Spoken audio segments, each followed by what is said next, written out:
Alright, so with that being said, there isn't anything really that I need to do leading into this Italian Grand Prix. I can tell you right now, I will start in last place once again because of the fact that I'm going to need to get new MGU units of both kinetic and heat, because I'm just about cracking the 50% mark on it. And as I may mention before, 50%, that's when parts start to wear down faster and are just not optimal anymore.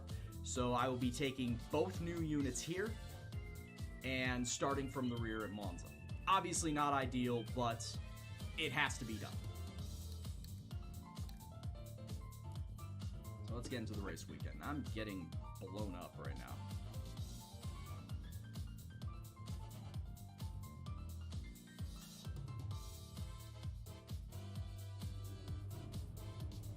But anyway, how is everybody? I know I asked this like 3 times already, but how is everybody?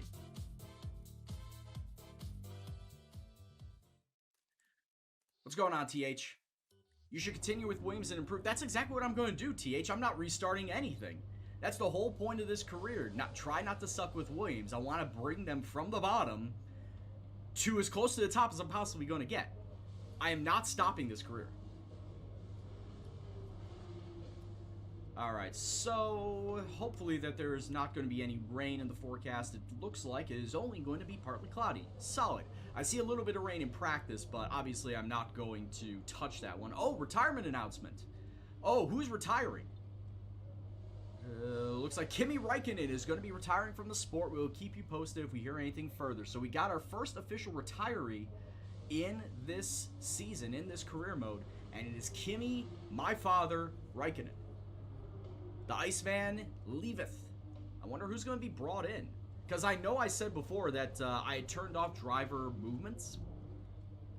So if none of the F1 drivers are going to move amongst the teams, then that means that they are going to be pulling up somebody from F2. Probably will be Jack Aitken. Probably Nick DeVries. One of those two are going to be coming on up to replace Kimi. But yeah, I totally forgot about that. There is still the potential for retirements in this game, in the driver career. I thought it was only going to be a my team career thing. But good to know that there can be retirements in the driver career as well. Alright, so we got that. Yeah, let's get in practice now.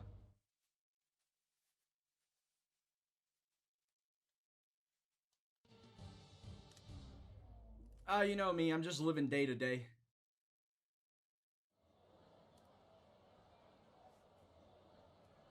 Alright, Italian Grand Prix, as it were. Load up my low downforce set.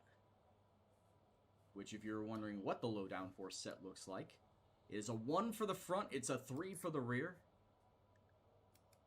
Low differential. Suspension geometry, almost double left, double right. Anti-roll bar. Anti-roll bar is high, and the anti-roll bar for everything is high. Don't blame me for that. Blame Sarancia. He was the one who set up all my setups. And if you're interested in finding out what his setups are, and if you're interested in wanting to try them out for yourself, go to !setups. That is a link to his Discord. Sign up. It's free, you don't have to pay anything, and he's been working on these setups now for, geez, like 2.5 months now, and he's been doing setups previously, I think since F1 2018 or 2017, so he's been doing setups for a while. So if you're interested, go and check him out. Let's get our acclimatization program going. Let's try to fidget my seat here because I got a seat with wheels and a plastic base that likes to move.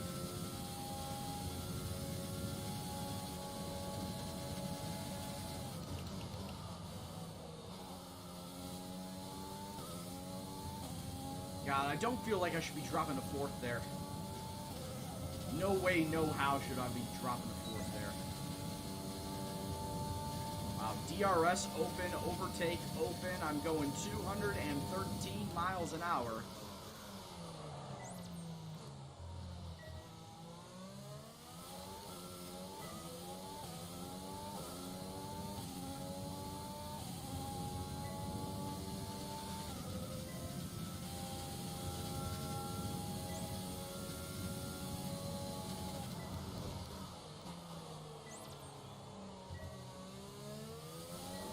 surprised they want to spit me out that early.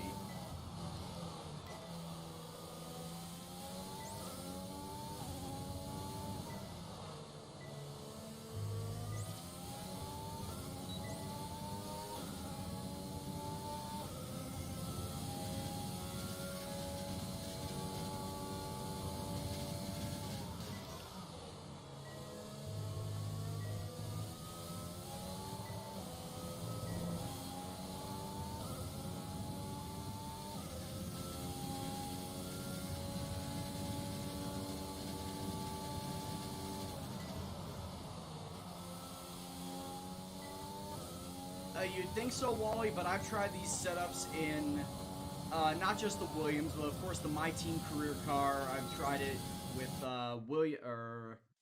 with a McLaren, with a Ferrari, with a Mercedes, with a Haas, and I'm not really noticing much difference other than the fact that obviously the higher end cars are gonna respond better, like the Ferrari and the Mercedes respond better compared to the Williams and the Haas's. But overall, the setups should be fine no matter what car that you're in.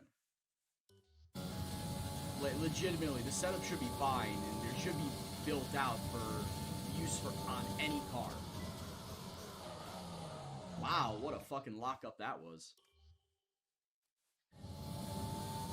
I mean, if you want to find somebody that is going to make every single setup for every single car, for every single track, then be my guest, because I don't know anybody that is going to sit down and do every single car and I don't know anybody that's going to have that much time to do every single car.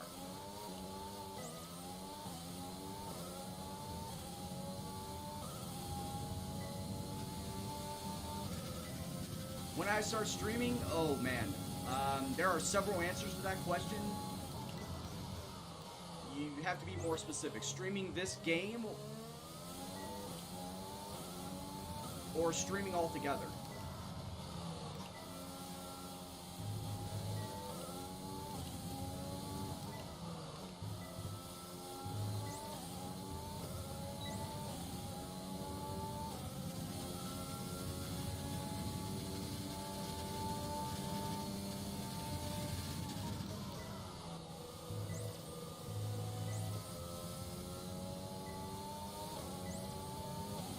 I started streaming F1, shit, what was it, back in late April with F1 2019.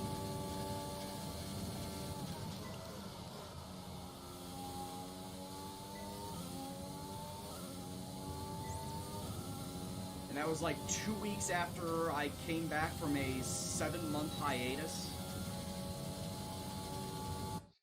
Because when I came back, I was doing mostly, in fact, strictly iRacing. When I came back at the start of April. And in all honesty, the whole streaming thing, me coming back after the hiatus, was just because I was bored during the start of the pandemic. So I'm like, oh shit, I gotta do something.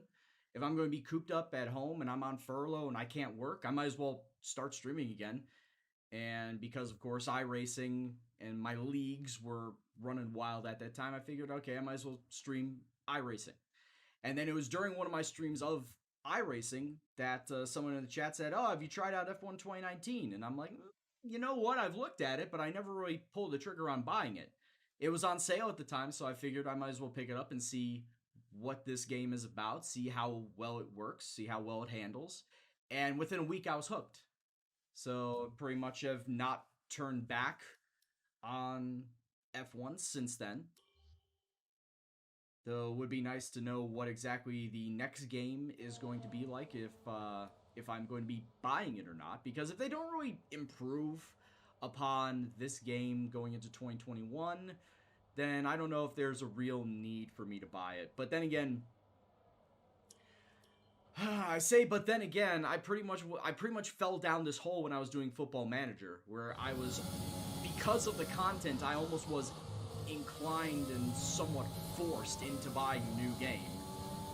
Because as a content creator, if you don't have the new game, then why are you even playing it? If you're not keeping up with the new trends, why are you even playing it?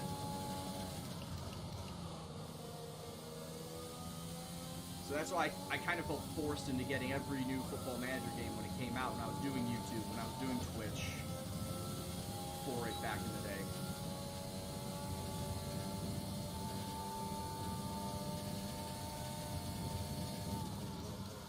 No one moved in your first season. Well, I specifically have the driver moves turned off, Merman.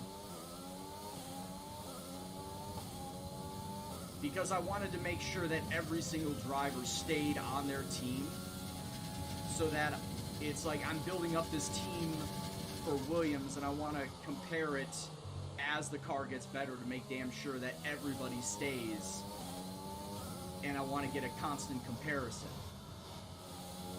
Like if I get a better car, I want to compare it to, you know, if Daniel Ricciardo stays at Renault, or if, well, obviously not Kimi anymore, but if Kimi stayed at Alfa Romeo, or if Gasly stayed at AlphaTauri, instead of, oh hey, Ricciardo moved to Ferrari, or Ricciardo moved to Red Bull, now he's in a different car, and is better. No, I wanted to keep it as a constant, so I turned the driver moves off.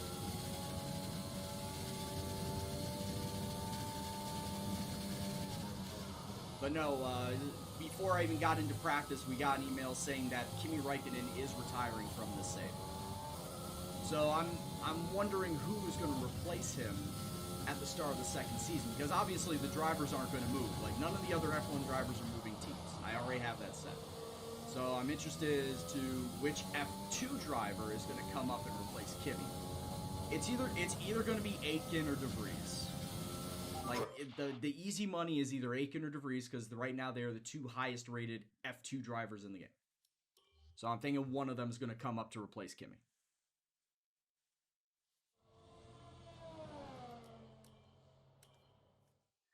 But yeah, Merman, we were going over all of the changes with the new patch that just came in today. And saw that Racing Point moved up from, I believe, 5th or 4th best to 3rd best at the start of your career mode. Ferrari dropped from 2nd to 4th.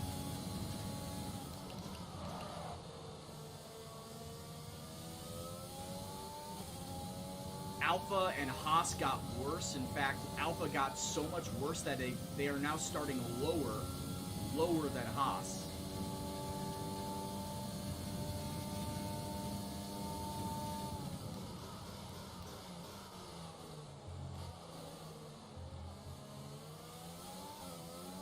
But not worse than Williams. Williams still starts off dead last. However, as I was looking through my vehicle performance line graph, with all the additions that I made to my car in this season, we are better than Alfa Romeo right now. By just a little hair, but we are better than Alfa Romeo.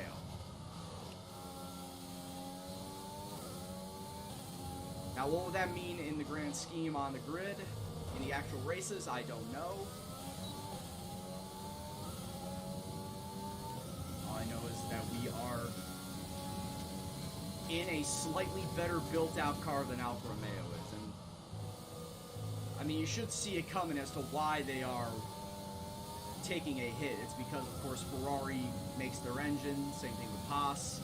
And with Ferrari's engine taking a hit, of course, that trickles down to Alpha and Haas.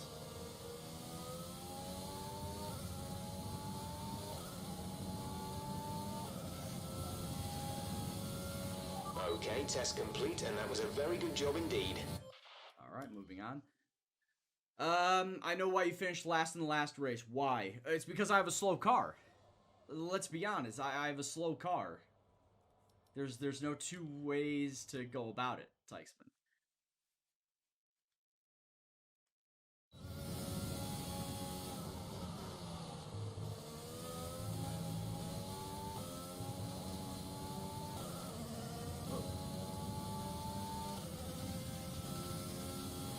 Oh.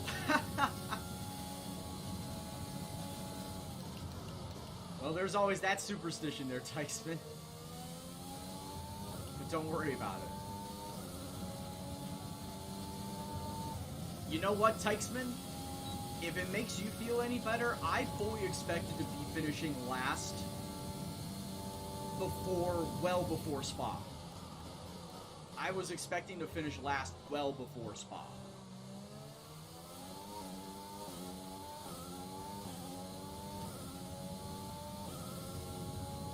But it's like we just got so damn lucky with all these cars DNFing.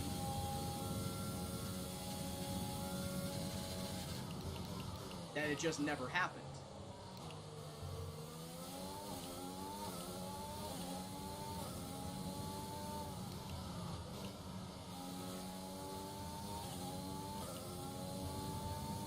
Yeah, just as Undertaker got knocked out due to a concussion and lost his streak like that, you got knocked out because you were too tired.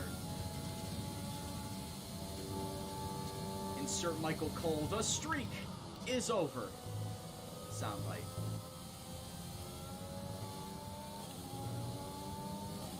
I know I can take the Ascari chicane right there so much better.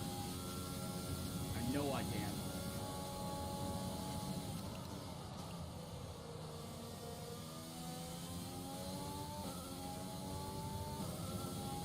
So what is it? The F1 Codemasters forums have setups for every single car at every single track. It makes sense. Before I was using Sarancia's setups, I was using a website by the name of F1 Setups. I believe it was f1setups.com. And they didn't break it down by car. They broke it down by wet and dry for every single track. But after a while, I noticed that the wet setups were actually making me slower than a Williams. So I just completely nixed the idea of using wet setups anymore and just only opting for the dry in both dry and wet conditions.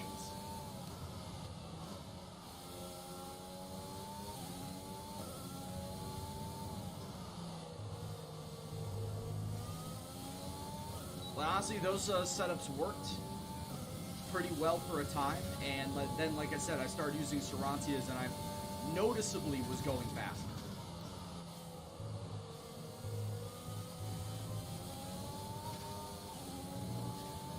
God, that end of that chicane, you're turning way too much further than you should be. You are going to get sent into the wall. It's not going to end well for you.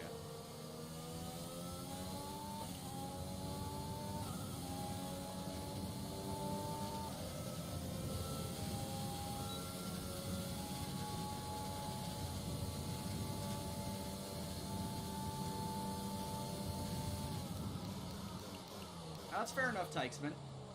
You know, trial and error, you know, kind of like that. There's a lot of error that happened right there. But yeah, trial and error, and find what setups work best for you. If they happen to be the one on the F1 website, if they happen to be the Sarancias.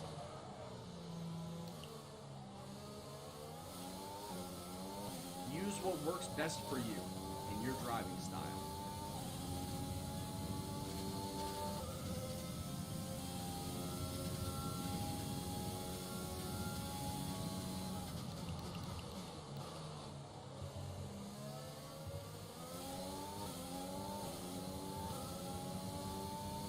Also, good news for those that were wondering what my Saturday streaming was going to look like. I originally said I was going out to an apple orchard / pumpkin farm on Saturday, and I didn't know when I was going to be coming back, which may have cut into my streaming time. They're not going this time. We're rescheduling it for next Friday, day before Halloween.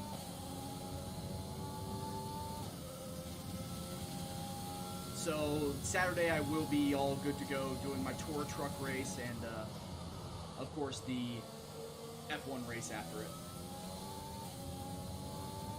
Without any hesitation, without any breaks.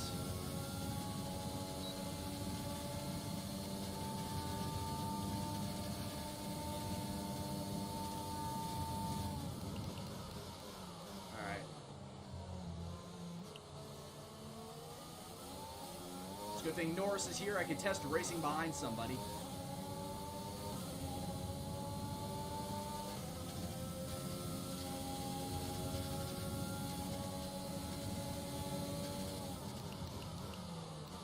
test overtaking, too.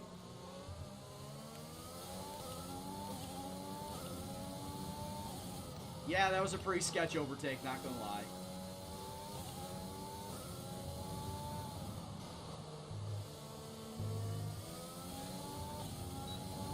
The stewards have wished to call Mr. Gendo into the office.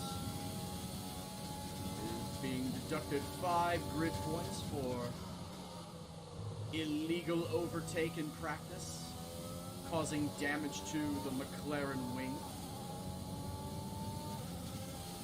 I mean, that's something they do in real life, right? If you deliberately, or hell, even accidentally get into somebody in practice, they can, you know, drop you spots.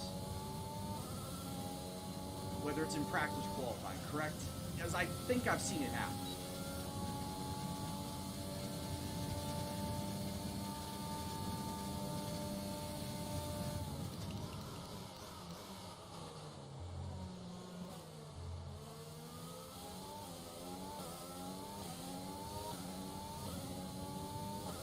If it is to be, it is up to me. Interesting. Interesting saying. I've never heard it before, actually, Sim.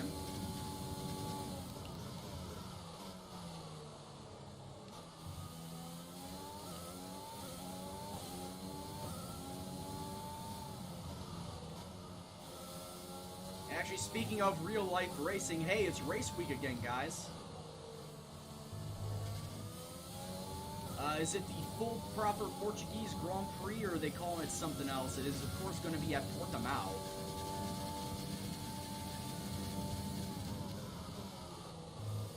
A track that has not been raced at. I think in an F1 capacity since '96. I think is what they said. There has not been an F1 race at Portimao since 1996, so it's going to be a fresh track for everybody. But will that mean a brand new race winner? Will that mean a race win not by someone named Lewis Hamilton? Program complete and a job well done. Do you think that Lewis Hamilton will not get a win this weekend? Do you think he will not beat Michael Schumacher's all-time race winning record this weekend? Because I personally think that he won't. He'll probably get it next week or the following week at Imola. I believe that's the correct schedule. I think Imola is after the Portuguese one. Because of the fact that, you know, Imola's a test track, and I'm pretty sure Hamilton has raced on it before. Of course, everyone's going to have to get used to the track again. But I think Hamilton doesn't win at Portugal, but he wins at Imola. I think that is my projection. What do you guys think? All right, so I'm officially done with this. I don't need to take any more laps around Monza. It's Monza.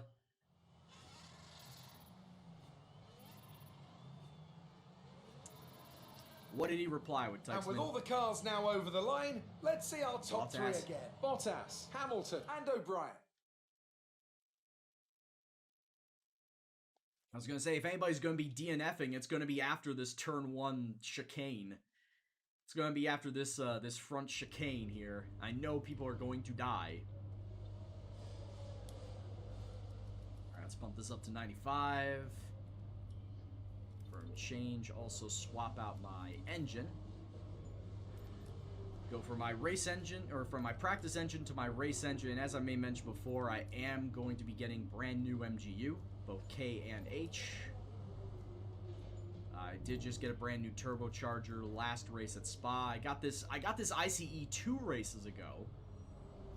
So yeah, you love to see how worn that is. As far as my energy store and my control electronics go, I think I might go and pick up those next race for Singapore, just so I can have, you know, a completely brand new engine. Then I say brand new. Some of these parts have already been worn out, but at the very least, I will have brand new parts. And for the control electronics, I don't think that I'll need to get a new one for the rest of the season, because control electronics wear out the least. So probably one more control electronic and then that's it. Then I just gotta worry about the rest, everything else. Alright, so let's forget about practice. And yes, I know I'm going to be taking the grid penalty. It's going to be a 20-spot grid penalty, which means which means that I'm going to be starting in last place no matter what. 800 new resource points coming on in. Once again, holding off, completely holding off from doing anything with my points until the regulations come down at the Japanese Grand Prix so that I can then use those points to convert all those items from whatever departments get hit, convert them over to next year. Because I don't want to lose any progress on my Williams car. I've come this far so far after one season. I don't want to lose any progress. So it turns out that Raheem Mostert might be going to the injured reserve, at the very least on my fantasy football. So, you know, that honestly makes me really, really sad because Raheem Mostert, he's been a solid running back this year. When he has not been injured, he's been a solid running back, but that's the problem. He just gets too injured. Currently, I'm in a battle with my cousin. I'm beating him by 4 points. The sad thing is, I only have Greg Zuerlein going today. He currently has Harrison Butker, Clyde Edwards-Helaire, Tyreek Hill, Josh Allen, and Kenyon Drake going later on today. So, what that is saying is that I'm going to lose. With Josh Allen, Tyreek Hill, and Edwards-Helaire going right now, especially with Edwards-Helaire getting a touchdown. Yeah, I'm going to lose. So I don't even want to look at my matchup right now because I'm going to lose. If he's out for the season, that's going to make me a sad, sad person because now I need to figure out who the fuck I'm going to get to replace him. If he's put on the IR, I'm going to have to figure out who the fuck to replace him as far as my running backs go. I've got Devin Singletary, who I didn't play tonight. I don't know how he's doing. I've got... What's the other one? I've got Chris Carson, who's on Seattle, who had a bye today. So I'll just replace him with him. And James Robinson, the running back for Jacksonville. That's pretty much what I've got. Le'Veon Bell. Someone's got Le'Veon Bell. In fact, my aunt has Le'Veon Bell. So I'm pretty sure she's not going to want to trade. David Montgomery, I think someone's got David Montgomery too. So, once again, I don't think they're going to want to trade. Let's get into qualifying. Yeah, the running back situation is pretty god-awful in my league. Here, let me take a look. I'll, of course, do my qualifying, but let me take a look. Yeah, if Raheem Mostert is on IR, then I'm fucked. I'm super fucked.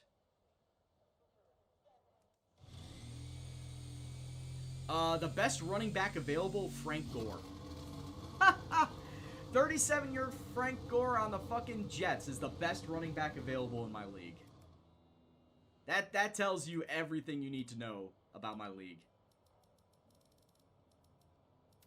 Yeah, let's get the Italian set up in there, and then, of course, drop the fuel.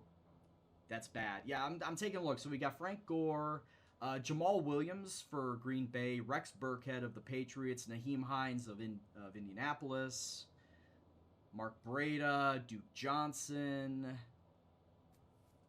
Justin McKissick of Washington. Yeah, it's pretty bad.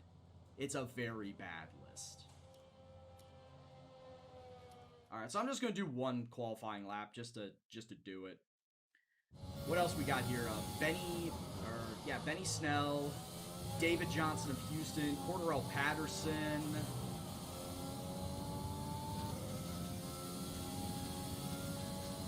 I will say this, if I don't need anybody, I won't pick anybody up off the waiver wire because of the fact that the 3 running backs that I have are still fucking solid. I don't think any of them have a bye the rest of the season. So with that said, I think I might just roll with those 3 running backs that I have.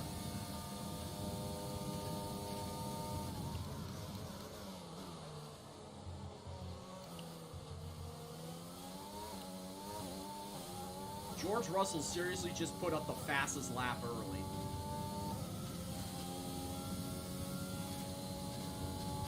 And then it's taken out by Danny Rick.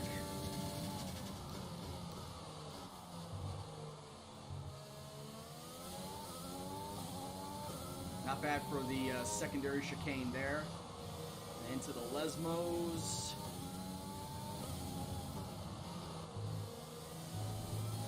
don't need to go lower than 5th for the Lesmos.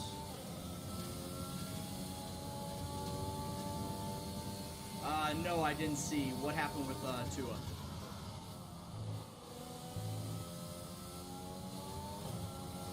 I know he got game time, but what did he do?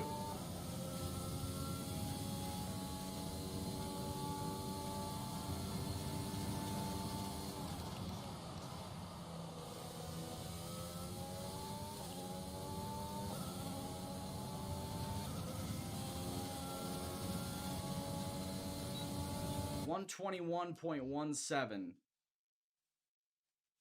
Oh, that's nice. That's wholesome. But yeah, as far as running backs go in my league, no. There's just no way I can pick anybody up. I will say If you want to know this. specific information or make certain I will say this. I actually did trade my Drew Brees. I know what you're going to say. You traded Drew Brees? Yeah, because Drew Brees actually has been pretty god-awful for me this year. So I traded Drew Brees for Laviska Shenault to go with Gardner Minshew. And I'm actually going to be picking up Ryan Tannehill because guess what? Ryan Tannehill is still on the waiver wire in my league. I'm surprised no one's picked him up. So you know what? The Titans being 4-1 at this point, at 4-1, 5-0, I don't recall. Titans being that good, I'm going to pick up Ryan Tannehill. He is going to be on my bench. Gangsta Play is this is still season 1, and Kimmy is going to be retiring. If I can get top 10 in a Williams in any race, that would be great, but I have not gotten higher than 14th. And also, I am not going to be putting any more time into qualifying because I'm taking brand new parts, so that's going to automatically drop me down to the end of the grid, so I'm not going to put in another time. Which sucks, actually, because you look at this right now, I'm going to be starting 16th. Man, if I didn't take new parts, I would be starting 16th. And actually, hell, I would have gone out and did another lap to try and get into Q2. But, yeah, Tannehill is definitely going to be a good pickup if I can get him. Waiver wire wise, if I lose today, my waiver wire choice goes up, so that would help me out. But as it stands right now, I'm in desperate need of a quarterback because Gardner Minshew's been very, very spotty, and Drew Brees kind of the same thing, very, very spotty. So I think I'm surprised Ryan Tannehill's still on the waiver wires, so I will pick him up. In fact, I already got that in.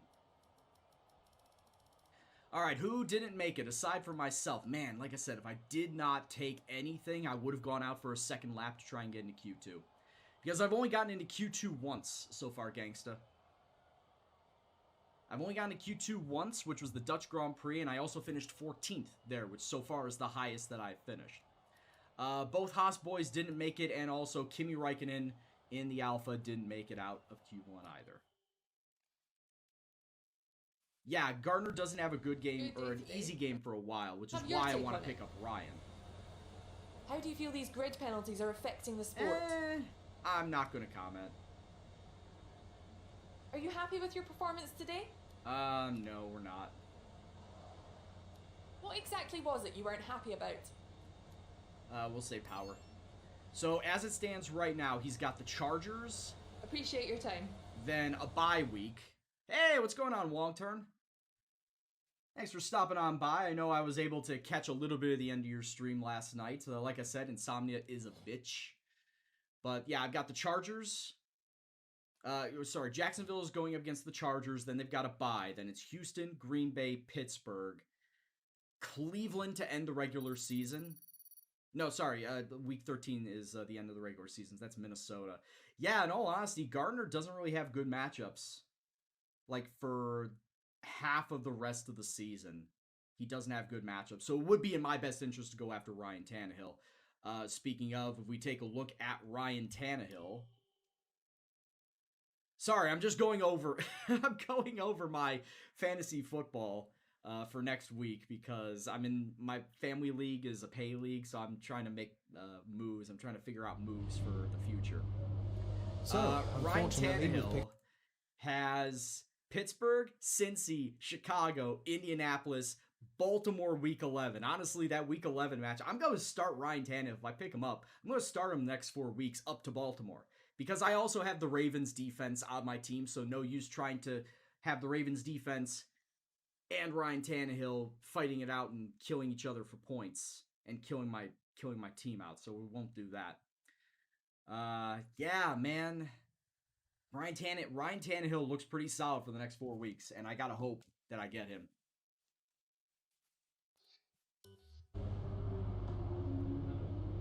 I lost a rivalry with Giovinazzi. Yeah, I've lost a rivalry with everybody that I've had. My first rivalry was with Grosjean, and I can't fucking speak right now. And that didn't turn out well, as you would expect. So, Wong, have you seen the updated patch? And have you taken a look at the patch notes? Have you seen how it affects the teams in your save? Because Racing Point and Ferrari basically swapped places. Racing Point went from 4th to 2nd, and Ferrari went from 2nd to 4th. Whereas Alfa Romeo and Haas just got much worse. Not as bad as Williams, not worse than Williams, though I will say this, you take a look at the performance index, this is because I'm building out my car, is why I'm better than Alfa, but they have gotten worse. Has to be something to do, of course, with the Ferrari engine that they're rocking. You know, just a thought. Alright, let's get to the race. Haven't looked at my team. See, are you still in Season 1 with my team? Because it might not matter if you're anything past Season 1. Welcome back to one Uh-oh. of only 2 countries that has held a race every year since the very first Formula One World Championship in 1950. It is, of course, Italy, one of the great racing nations. And it's time to get underway for the Italian Grand Prix. We're 12 miles northeast of Milan for today's Grand Prix at a Monza circuit where we can expect top speeds of around 215 miles per hour. 11 corners on this 3.6 mile track, with 7 of those coming in the form of chicanes. And with a good slipstream and DRS open, there should be plenty of opportunity for some passing here today. Off the back of a fantastic qualifying All right, session, who's starting it's where? time to see how our starting grid looks for today's race. Hey, Joystick, Lewis thanks for the host. Hamilton lines up on pole position, and Valtteri Bottas will line up alongside. Wow, Looking at the no rest surprise of today's there. Grid, we have Oh, surprise Perez, there. Racing Stroll, Point third, Max fourth. Verstappen and Ricciardo, Sainz, Leclerc, Norris, and Sebastian. Oh, that's Vettel, more realistic. Ocon, Gasly, Daniel Kvyat, and Giovinazzi, Magnussen, Albon with the Romain grid Grosjean, penalty. and George And of course, Russell, I got my grid Raikkonen, penalty and too. O'Brien. It's almost time for the lights to go out, so let's head down to the track and get this Grand Prix underway. Yeah, I didn't really like the music in the background, gangsta. Wow, but Ferrari, you saw the patch already in full effect here. Thank you very much for the follow as well, Mr. Connor. But you've seen the patch already in full effect as Racing Point are now where Ferrari have been the entirety of this first season on. Where Ferrari would usually lock out the second row, Racing Point had now locked out the second row. Ferrari 8th and 10th. Ferrari 8th and 10th. Very, very, very, very weird. All right, as far as race strategy goes, I mean, it's pretty much going to be soft medium. Everybody's going to be doing soft medium. It's just a matter of when am I going to pit. Once again, it doesn't matter really because I'm starting in last. I got to hope that somebody messes up in front of me. Gotta hope somebody messes up in front of me. You think Haas and Alfa were at the back, so if anything, Ferrari would just swap around. You think Ferrari honestly should have dropped below McLaren? Yeah, see, I was watching Arava's video earlier, and he did a comparison pre-patch and post-patch. The only 2 things that changed were the engine and the aero. Chassis and durability stayed the same for Ferrari, but the engine dropped 2 spots. If you start a new career, it just, you know, he took screenshots of that. If you take a look at the engine, it dropped only 2 spots from like 2nd to 4th, whereas the aero dropped 4 spots from somewhere like 3rd or 4th down to 7th. So the aero took the big hits, and honestly, I feel like that should have swapped around, personally. Because obviously we know that the engine, in conjunction with the car, yeah, is not good, but the engine has been the main problem of this Ferrari this season. So in all honesty, I think the engine should have taken the major hit, not the aero.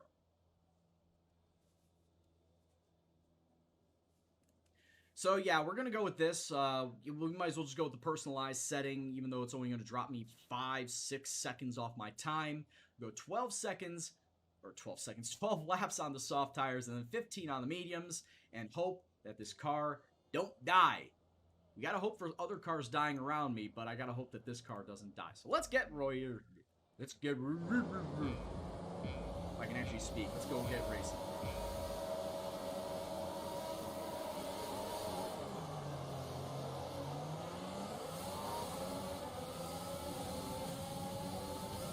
I hate when I wheel spin. Oh, that was bad. Start over.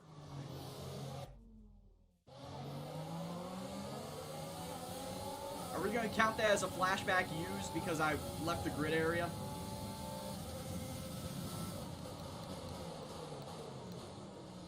Because for those of you who do not know, I use a maximum of 3 flashbacks per race. I give myself a maximum of 3 flashbacks to use, and once I'm done with them, if I spin off course, if I wreck my front wing, if I do anything to hinder my positioning, I gotta just take it. I just gotta race it. But I use the 3 flashbacks as 3 gimmies, and then whatever happens, happens after that.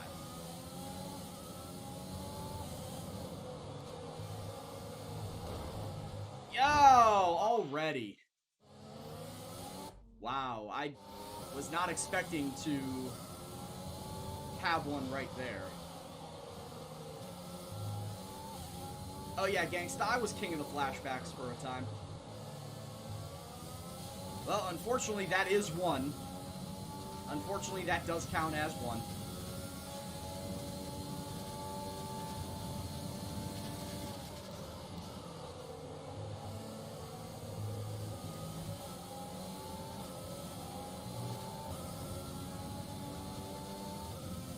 Just the race, Wong. Practicing quali, it's because it's not official. Like, you're not actually racing for anything. I can just flash it back as many times because, I mean, it's practice. You're still trying to get used to driving the track, so it's still practice. Flashbacks at that point in time, it's negligible.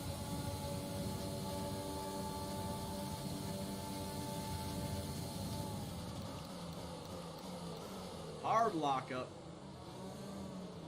As everybody is driving slow as molasses through the first chicane, of course, because you're driving about as slow as you would through the hairpin at Monaco.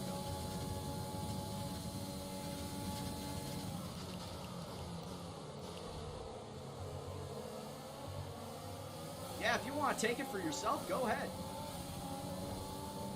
Like I said, it helps me with trying to be a better driver at these tracks. Yeah, I do still have the driving line on, and I do plan on, taking it off one of these days. But it helps. And also, Wong, thank you very much for the 20 bits, sir. Much appreciated.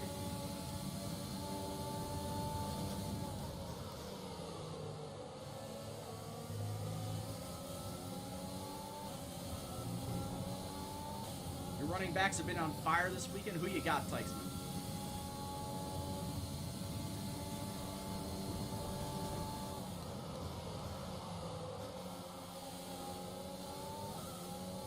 Man, I'm catching all the dirty air from all the guys in front of me. And I'm overshooting. I am overshooting the hell out of my of the car ahead and in the DRS zone. Henry, Sanders, and Hellier. Dude, that Miles Sanders? Dude, you actually picked up some damn good running backs, dude. Did you pick up Hellier first and then Henry second? Because that's what it was in my league. Edwards Hellier went first. Like, he was a first-round guy. Derrick Henry was a second-round guy.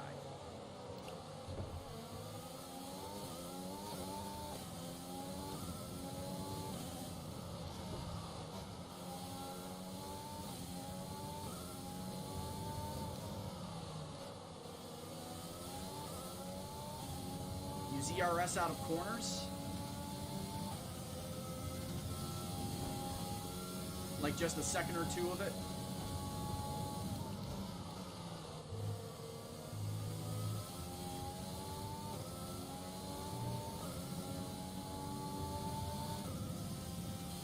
See, and this is where the problem lies. By the time lap 3 comes around, I am already so far back behind people that I cannot get into a DRS train. I cannot be a part of any DRS train from the people in front of me.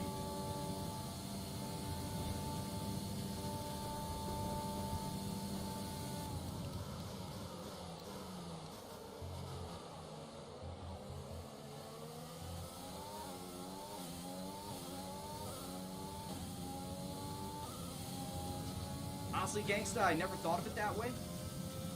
For me, I always just use DRSs in long straights just so I can, you know, catch up with people.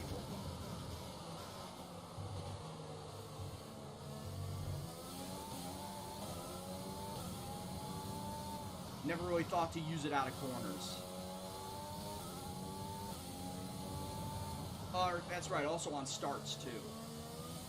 I just put the hammer down on it. As soon as I get my grip, I immediately hit the overtake button.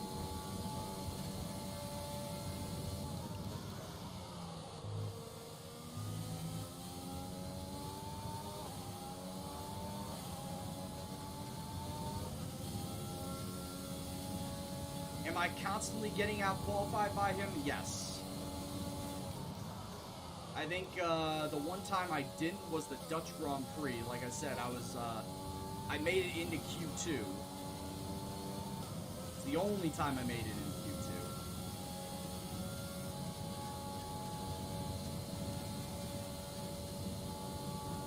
Q2. Toto, my AI is 95.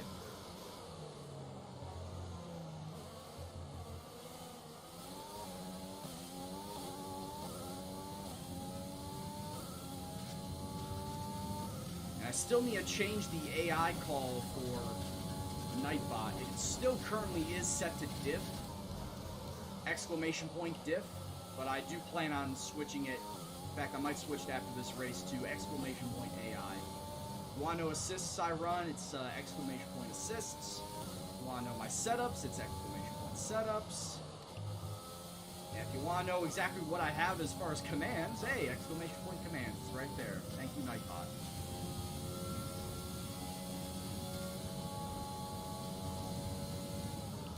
Back at the end of F1 2019, I tried one race in my McLaren team. In fact, it was the Abu Dhabi race. I tried that race at difficulty 110. Couldn't do it. It was a 25% race, and I think I finished last place by about 15 seconds? 15, 20 seconds behind Kubica. Yeah, it was not pretty.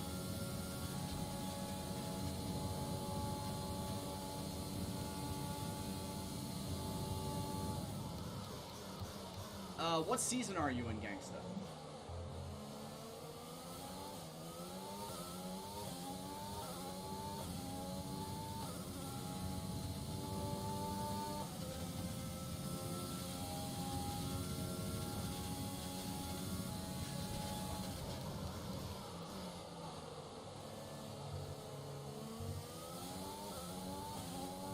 Also feel like I'm taking the corners a bit too late. I always feel like I take the corners too late.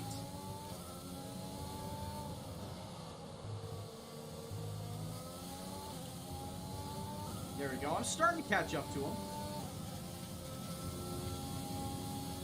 If I can just get into the DRS train, I think I'll be fine.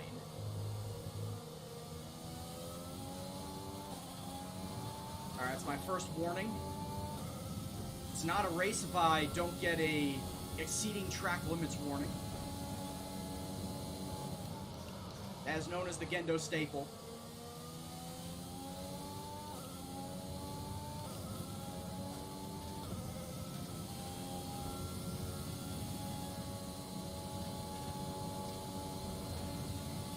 Because for a time in my team career, I was just getting 3-second penalties left, right, and center.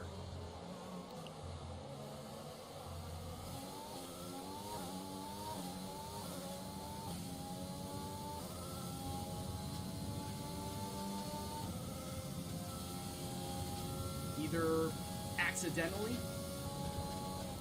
Actually, it was mostly by accident. I don't know why I would be purposely trying to cut a corner. But either accidentally or it felt like the game jobbed me. By saying I went more than half over when it didn't really look like I did.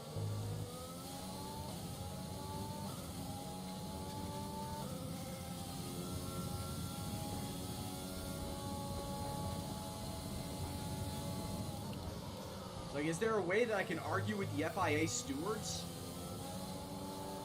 Reviewing the replay and seeing what a stupid call they made? Russell and Raikkonen fighting it out in front of me.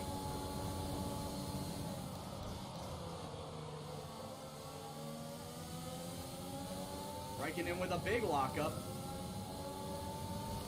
Uh-oh. This is gonna be bad. This has got bad news written all over it. Oh shit. I can't pass him.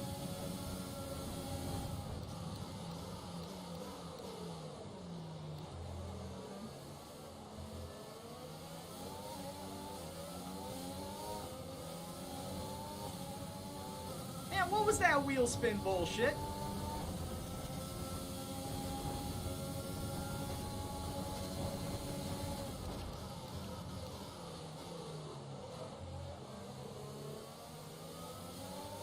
Fucking pick a lane and go already, shit.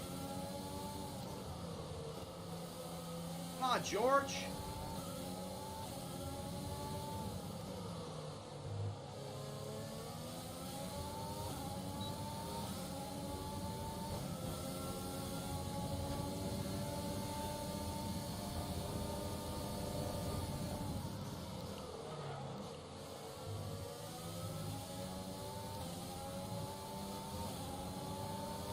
Hey, what's going on, Delios? Hey, Delios, have you played Wolf Gamer yet in any of our Super Mega Baseball League matches?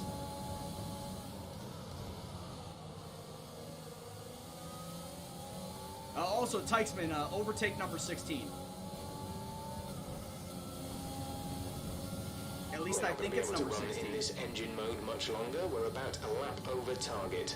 Drop down to mix too soon. That's a bummer, my dude.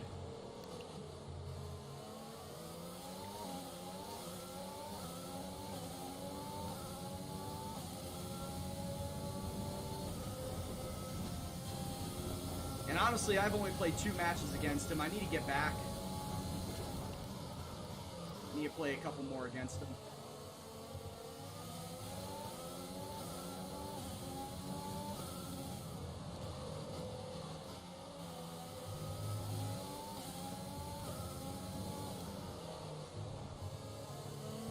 Well, to be fair, dude, I did not get any overtakes yesterday.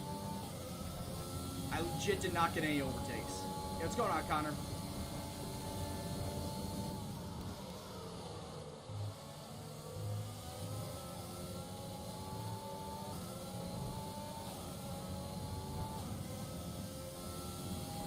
No, the whole purpose of this is to try and turn Williams into a good team. So no, I'm not going to move.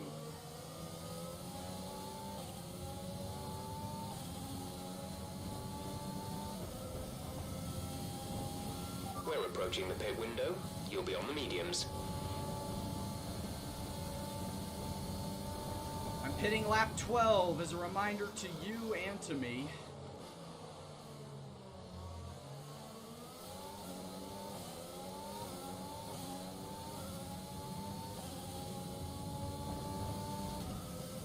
Yeah, it's my take on the Williams challenge.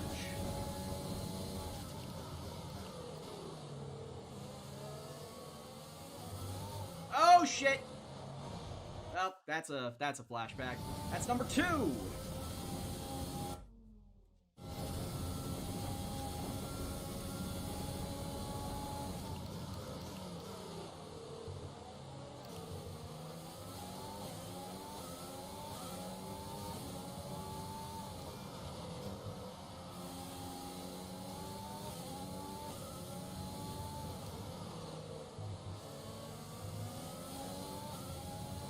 Wait, are we just gonna have a Connor Thunderdome now?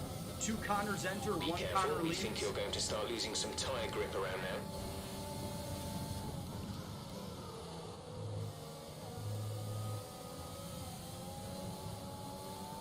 I'm also on 2 warnings now. 1 more and I get a 3-second penalty.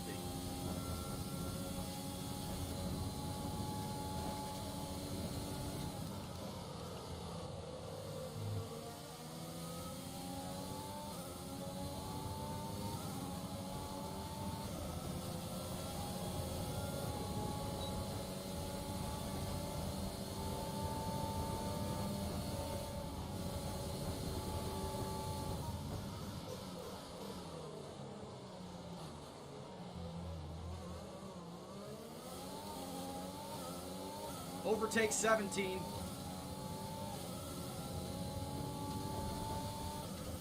Beat Kimmy to the breaking point. Beat him into the turn-in.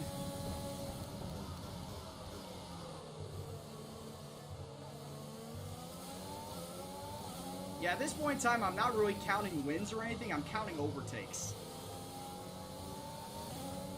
Overtakes are special to me in a Williams.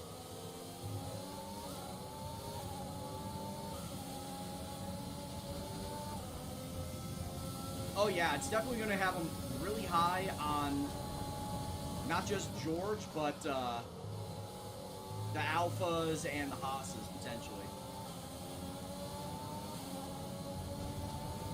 So I say that, here comes Kimmy.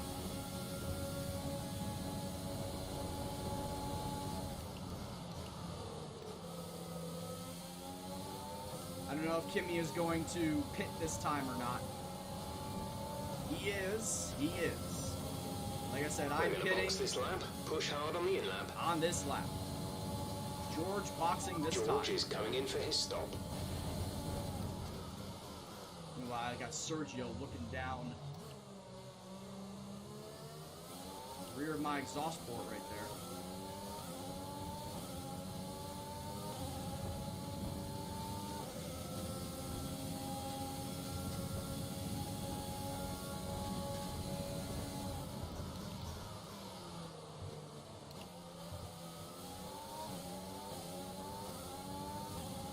Sergio, don't do it. Wait until the straight, my man. He's really gonna do it. Oh God, he did it. And of course he got DRS out of it because he was behind me at the sensor. This cheeky motherfucker right here.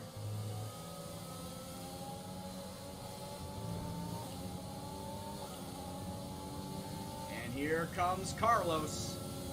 And there goes Carlos.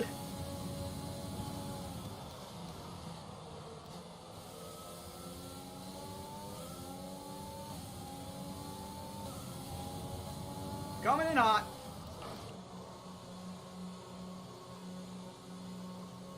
Yeah, they nerfed Haas and Alpha because, of course, they are on Ferrari engines.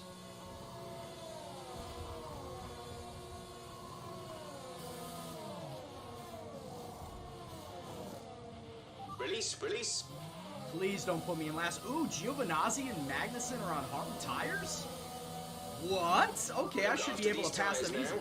We want to finish the race on this compound. There goes Kimmy. There goes my dad.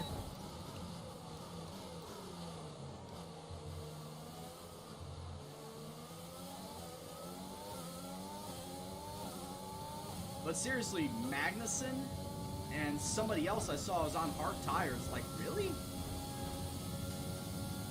I would hope to catch them.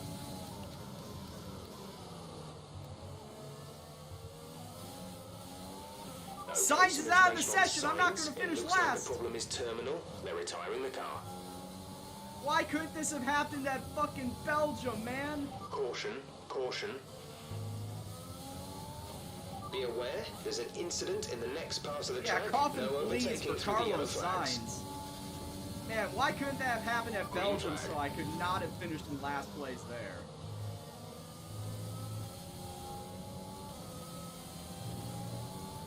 We start a new streak. That's what it is. We'll start a new streak.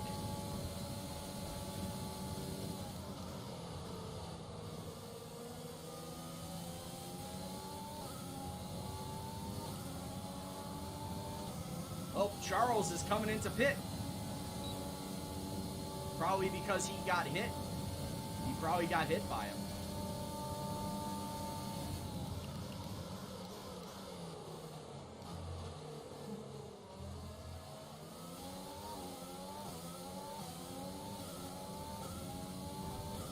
This new street don't count.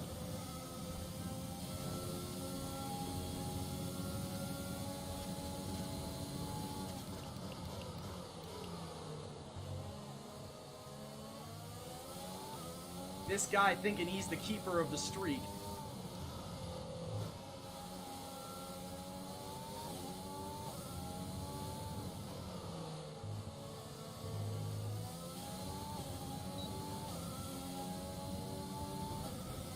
It's okay, Tykesman.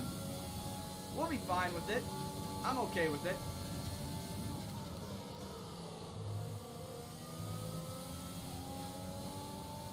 I keep forgetting how much I can cut the start of that Ascari chicane, how early I can cut it.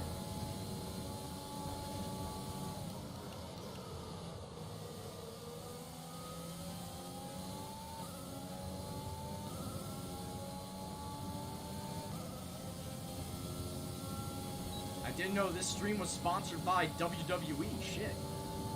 I guess I should have read that in my contract. Guess I should have known I wasn't an independent contractor. Oops.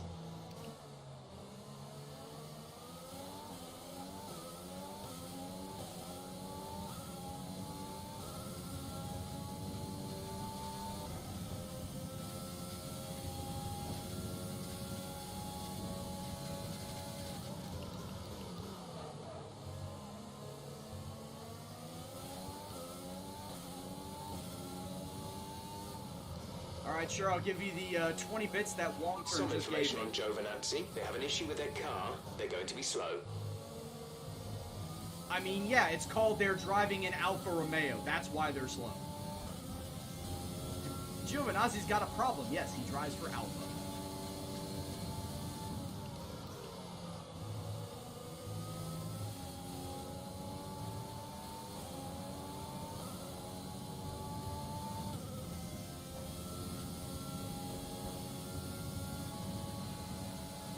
Oh, so this new contract is basically going to say only UK and European favoritism times.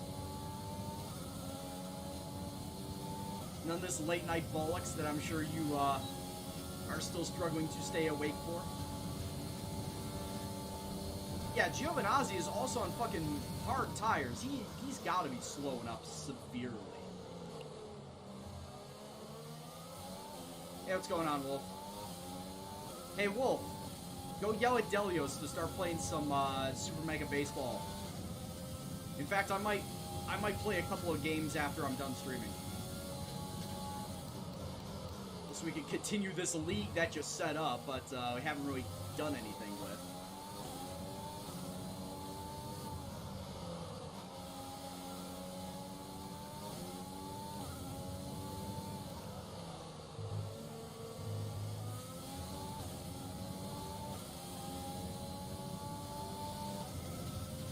How was Kimmy more than a second ahead of me at the marker? I'm kind of surprised by that.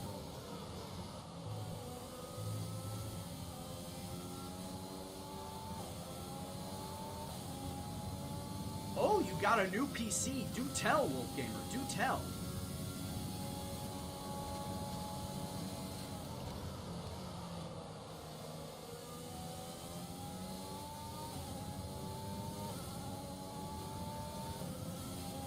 You don't like the way the Williams wheel looks? Yeah. Everybody does not like how Williams wheel looks. It does not have the HUD right on it. I think the comparison was that this wheel looks like it was taken from 2012. Like how the 2012 wheel used to look. And they just never updated it. Because I've seen a video of Jack Aitken going over what an F2 wheel, like what all the buttons on an F2 wheel do, and it looks surprisingly similar to what the Williams wheel is. Like almost down to the actual design of it.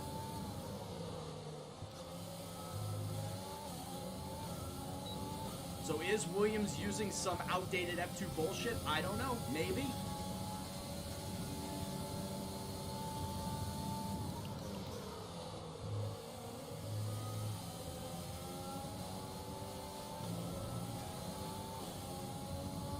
Alright, Kimi has gotten past his teammate Giovinazzi. I would like to do the same. Please don't turn into me. Thank you. You hard tire driving motherfucker.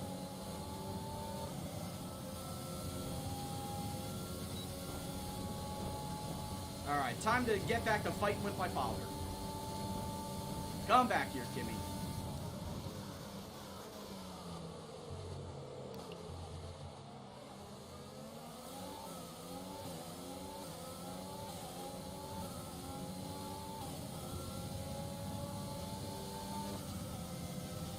At this point in time, I don't know who I would be able to choose as my rival. I mean, it would have to be either the Haas or the Alpha Romeo guys again, right? It would have to be one of those two teams. Shit.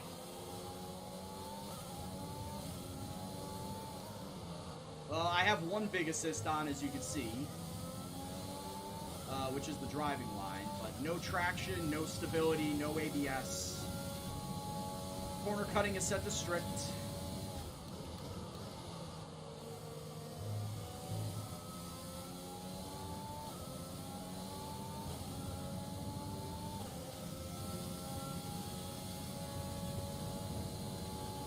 You ordered a new one from Costco.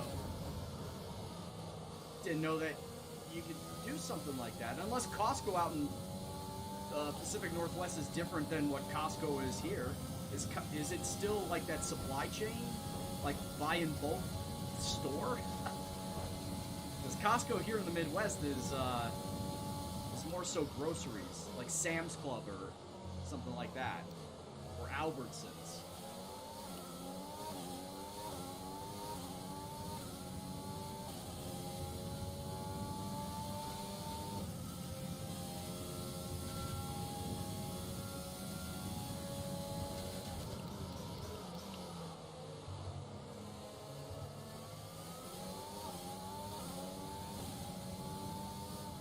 Damn it, Kimmy, you are pissing me off.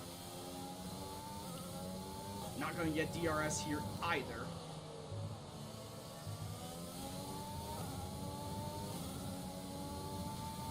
Yeah, that's one of my goals, Flo, is to try and wean myself off of it by the end of the year.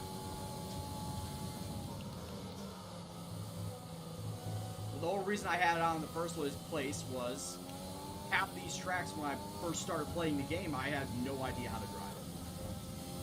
I had honestly no idea what some of them even looked like because I don't watch F1. I didn't watch F1 before I started playing this game. So like Shanghai, Bahrain, Singapore, had no idea what those tracks looked like.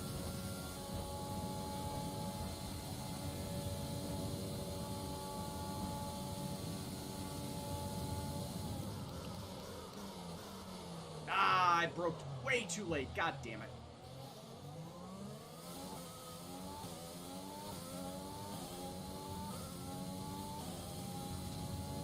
It's a good thing Giovinazzi was not right behind me to make a pass.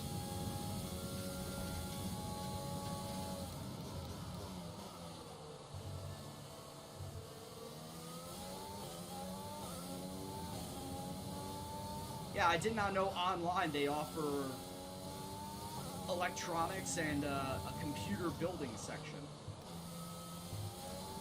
That's pretty nice. Yeah, the only F1 race that I watched prior to this year was Monaco Grand Prix, and even then I only watched that for the last 5 years. And the only reason why I watched it was because it was on the same day as the Indianapolis 500, so it's like racing Christmas. Watch the Monaco Grand Prix and all of its history and its pageantry, and then you watch the Indy 500 right after it for its racing history and pageantry. Two great races back to back. But last year I was able to watch the Wet Hockenheim. I watched the Wet Hockenheim race because I think it was a combination of nothing else was on TV and I woke up really, really early for whatever reason. So I flipped on a TV to just whatever, and I turned on Telemundo. It was on Telemundo, or Univision of all fucking things. Spanish language broadcast here. And I saw that it was just a sopping wet track. I'm like, oh, this looks fun. Lewis Hamilton's not winning? Oh shit. Let's watch it. Because, I'm sorry, I'm not a Lewis Hamilton fan. I'm not a Mercedes fan in general.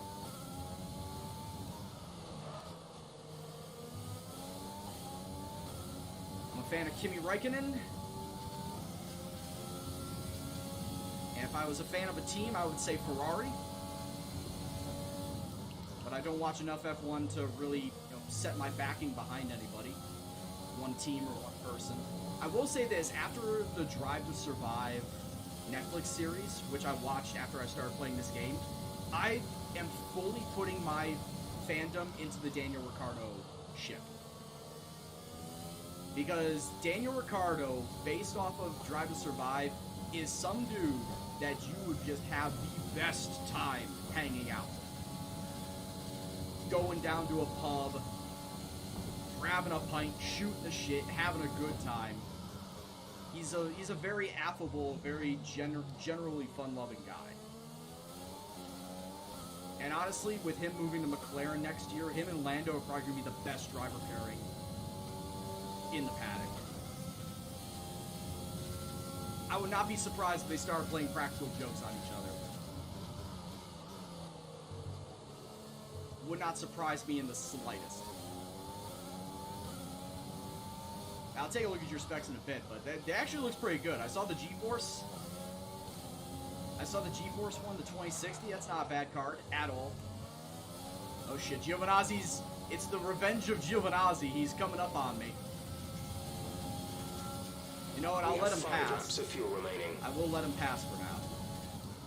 Because I know I can get him back. But right now, no use killing my tires just to try and hold them off. 2 terabyte drive with a 256 meg solid state. Okay. Good storage option there. 32 mega RAM. Also very solid choice.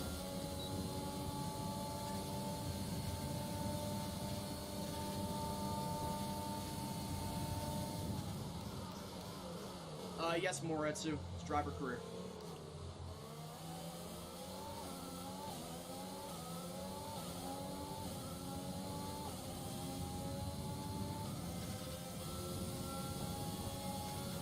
But yeah, my first F1 game was legitimately this year. F1 2019 back in April.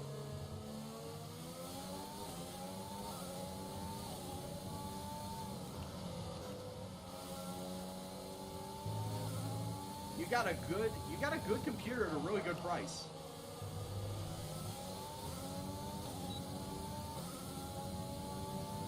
Like, legitimately, that's not a bad price. i7, it is of my opinion that Intel just are not that good at making the processors and much anything else anymore. I would have gone with the Ryzen, but if you were going on a budget, Ryzen's probably like another $100 more. Like, same type of processing speed and whatnot, it probably would have cost you $100 more at least, just to go with an AMD.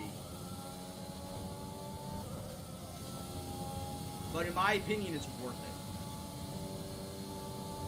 Because it is of my opinion that AMDs are much better made.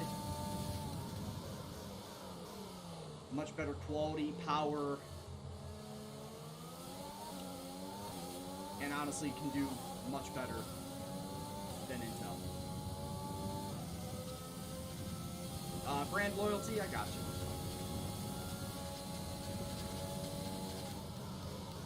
I didn't know that Intel was in the Pacific Northwest.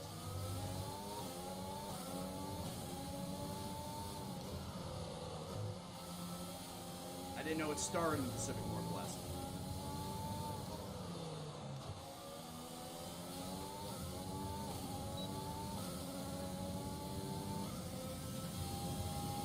I thought Intel and IBM, you know, companies like that, I thought they started out East Coast.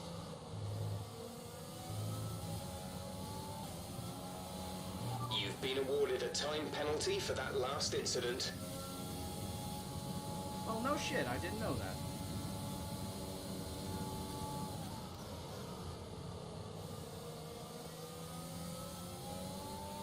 There's 3 laps of fuel remaining. Because I thought it was East Coast, like IBM. IBM's headquarters are currently in Charlotte, North Carolina. So I thought Intel was kind of around that same area, like North Carolina, Virginia, somewhere on the East Coast.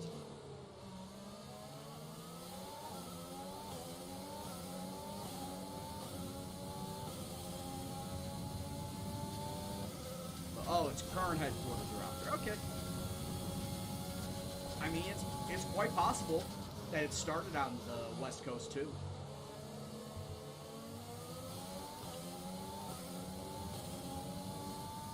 Three laps to go, and look, Charles Leclerc has not recovered from his collision with Carlos Sainz. He is still back in 19th, fighting it out with George Russell of all people.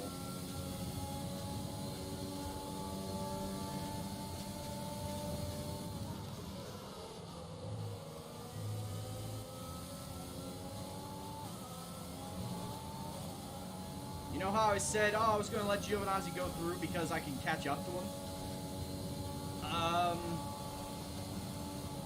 Lie detector test has shown that that was a lie. Because I am not really making any inroads on him right now. And plus, even if I do pass him, I need to then get 3 seconds ahead of him just to keep that position.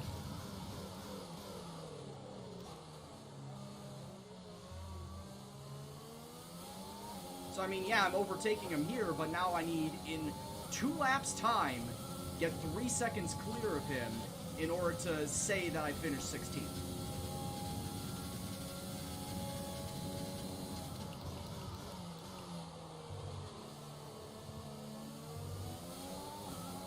And I just don't see that happening.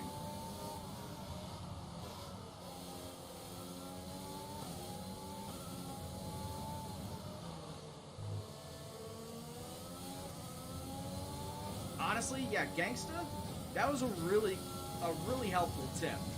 With the whole overtake coming out of the corner, that is a really helpful tip.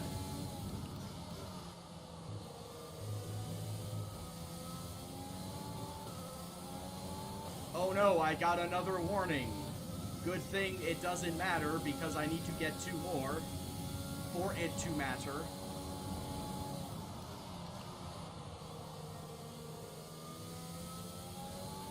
There's only 1 lap of fuel remaining.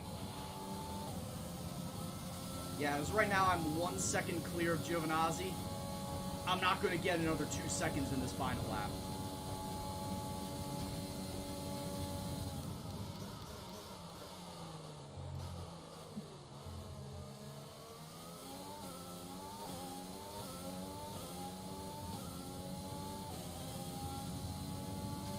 I may get another second, yes, but not 2 seconds.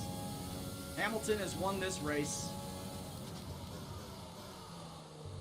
This is my shock face.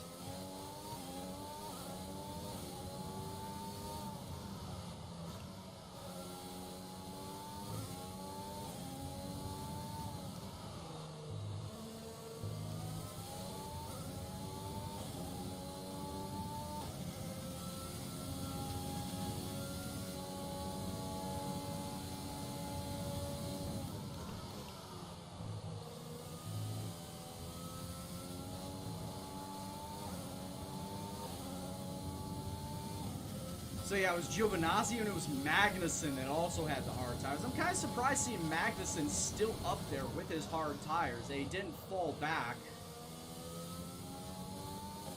like I expected him to fall back. So yeah, give me like 2 more laps and I would have had Giovinazzi even with the time penalty. I'm going to finish 17th. We'll see you in Parc Ferme. 17th, which is roughly about where I have been finishing this season. 17th, 18th. Like I said, 20th is the outlier on one side and 14 is the outlier on the other side. But I've been relatively Here we are, finishing then, up a thoroughly deserved win in 17th Italy and 18th after place. another excellent Grand Prix. And I can see the drivers starting to approach the podium for the victory celebrations. A real team victory today. Everybody played their part. All right, so Hamilton Congratulations won. then to Mercedes, your race winners today. Bottas finished in second, and Sergio Perez finished in third.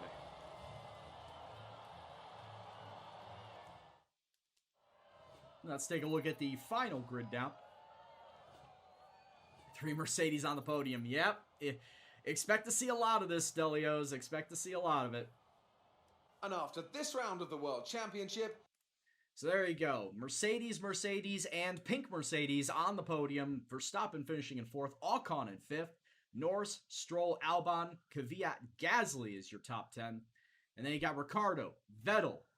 Hey, this is very, very familiar, right? Sebastian Vettel finishing in 12th. Man, now it's more realistic. This patch actually does wonders for the game. It's now more realistic. Oh my god. All right, so yeah. Vettel is in 12th, Raikkonen 13, Magnussen here's how 14. things look in the drivers' table. Some amazing... Grosjean, Giovinazzi, myself, of course, because of the 3-second time penalty. Leclerc in 18th. He managed to pass George Russell on the final bend around Parabolica.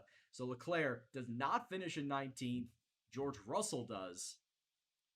Yeah, that was due to the collision with Carlos Sainz. Carlos Sainz DNF'd because of his collision with Charles. So yeah, Charles finishing that low, not a good look. Let's take a look at the overall standings. Who would... Bottas still leading the driver's title by 14 points over Lewis Hamilton. Leclerc, oh yeah, Leclerc is going to take a hit. At this point in time, the Ferraris are just out of it. With how they've been nerfed, the Ferraris are out of it. It's Mercedes for driver's title, Mercedes for constructor's title. Just a matter of who on Mercedes is going to win the drivers. Because yeah, at this point in time, there's no way Mercedes is seeding it. You pick as your driver of the day. It's an interesting one today. And as of this point in time, you see Mercedes 135 points clear of Ferrari. Yeah, that's only going to get bigger. Mercedes, at this point in time, let's just say Mercedes has won the driver's title. They've won the constructor's title. Can we just start season 2 now? Because it's not going to get better. It's not going to get any better right now. On balance, I think I have to call out Alexander Albon. Alexander Albon finished barely top 10, bud. So that was an exciting race from our perspective. Was it? Let's have yours. I was going to say exciting for other drivers, not for me. Who would you say is your biggest rival? There we go. That's what I'm looking for. Ooh, do I say my father? Do I say that my father is my biggest rival? You know, we're going to do it. Kimi Raikkonen, my father, is my biggest rival. How's your grid penalty going to affect your strategy? It's a spanner in the works, but honestly, this is a question that you probably should ask me at the start of the your race. way through the field today. What was your strategy? Power unit. Power unit's been working it. Great. Why? Well, Because we got a Mercedes power engine. Of course we're going to work it and do pretty damn well with it.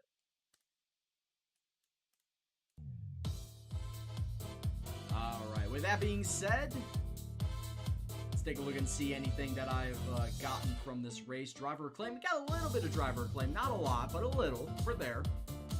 We'll see how good of a father he is. Yeah, how good of a mentor that he is. And first, I was but the learner. Now I should be the master, hopefully. And, when I left you, I was but the learner. Now I am the master. Yeah, let's drop this down a bit. Turn the sound down. I don't want it to be overwhelming. That was my fault.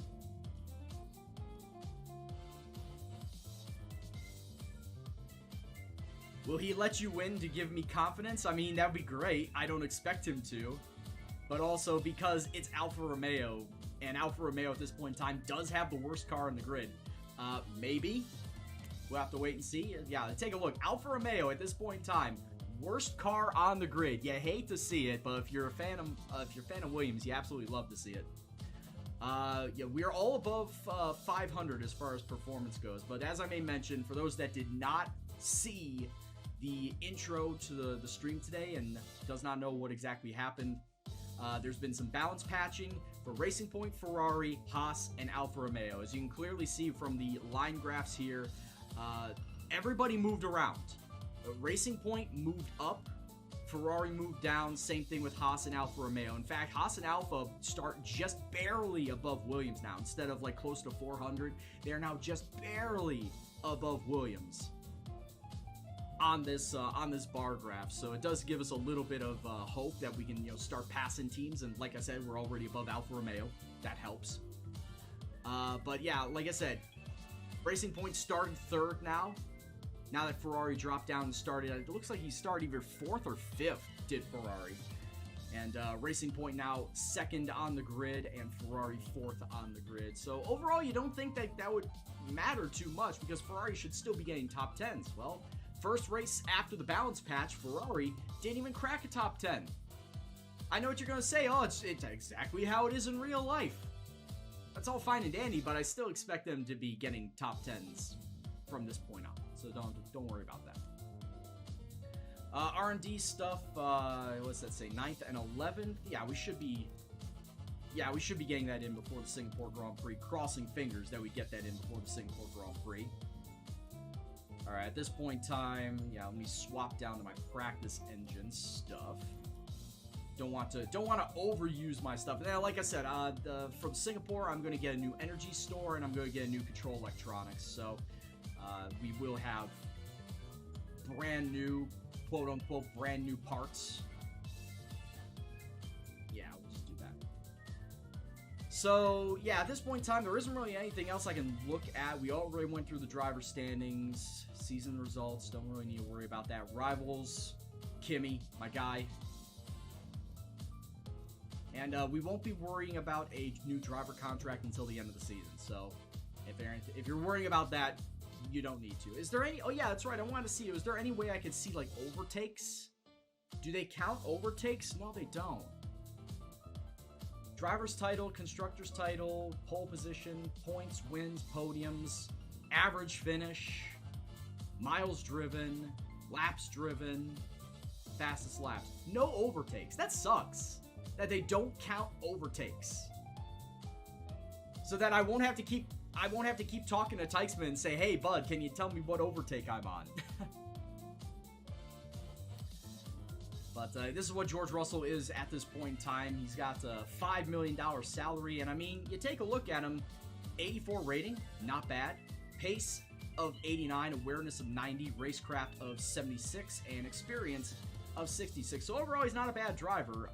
But as I may mention before, he is staying with Williams. He's not going to be moving anywhere because I do have driver movements set to 0. Ordered a pizza. Man, you want to share? You want to share some of that pizza, bud? And then once again, this is what my facilities look like. For those wondering, this Williams factory wants to build up the durability side when I don't really care about the durability. I want powertrain, aero, and chassis built up, but they only care about the durability. And we all know for a fact that the engine durability is always going to be dog shit for the first 2 years, so why even bother trying to work the durability facility up? Yeah, I'll be right out to the next flight. I'll be right out on the next flight to Portland.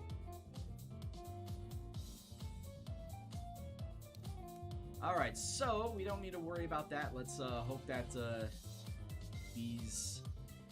Hey, our chassis shit actually went through.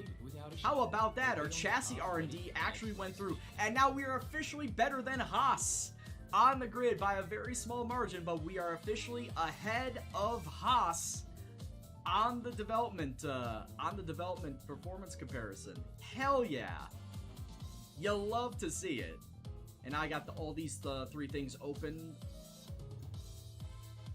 So at this point in time, I can't do anything more than what you see here. These last 3 are the highest I can go for my chassis until Williams decides to spend money to build a Spec 2 facility. Because as you can see right here, I can't touch this. Well, this is Spec 3. Don't have to worry about that right now. But this is Spec 2, which is preventing my advancement to hit that. This is Spec 2, which is preventing my advancement to get to that. This is Spec 2, that's Spec 3. So at this point in time, I've only got 3 things left to build out on chassis until Williams says, you know what, let's build out the facility. As far as the aero is concerned, I can build stuff out for a while now. There's no limit to what I can build out, but obviously the same thing is going to apply. Like once I build something down here or over off the side here, I'm going to hit a question mark that is going to say you're going to need to build stuff out and wait for Facility Spec 2 to do it. But yeah, as you can see right now, arrow, shit, that's 7 things I can build out of my arrow unhindered, not impeded. As far as my engine goes, yeah, I could start building stuff out on my engine. It sucks that, you know, this right here is a major roadblock that I need to have Spec 2 just to get this to, you know, open some of this stuff. But as I may mention before, I'm not really going to touch my engine. It's not necessary to build it out at this point in time. And probably next season, yes. But at this point in time, I'm just focused on lightening the car and making it more aerodynamic. But yeah, as you can see, I can build 5 things out before I hit a roadblock. Play those games on stream? Well, I still got one more race, Wolf Gamer. And then, of course, the entirety of this this durability, as you can see. And it is 3 rows. It is going to be 3 rows of 7 as far as durability goes. So there's 7 down here on this row, there's 7 on this row, and there's going to be 7 on this row. I've seen the tree for durability. So I've got a shitload of stuff that I can build out because we're already at Spec 2. But like I said, durability is the absolute last thing that I touch. Why? Because it doesn't really matter early game. So that is what my tree looks like at this point in time. Like I said, once the regulations come down at the Japanese Grand Prix, we'll figure out what I need to get regulated over to next season. I'm expecting one of these to get hit. I'm hoping both of them don't. I'm absolutely hoping both of them don't. If 2 things get hit, I'd rather it be like one of these big ones and then one of the little ones. I'm hoping that both of the big ones don't. So, like I said, here's hope.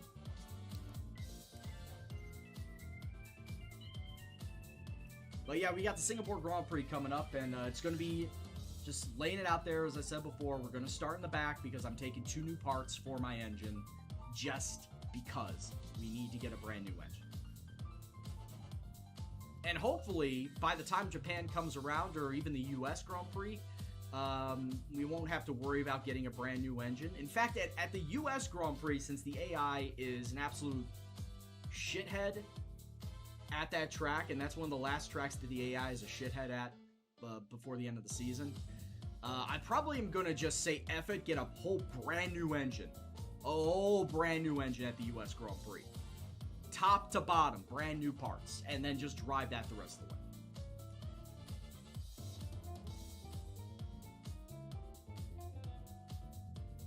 Twitch doesn't allow murder. See, here's the thing. He may have mercy ruled me in the first game, but I almost mercy ruled him in the second one. We were able to play a full 7-inning game, but I almost mercy ruled him.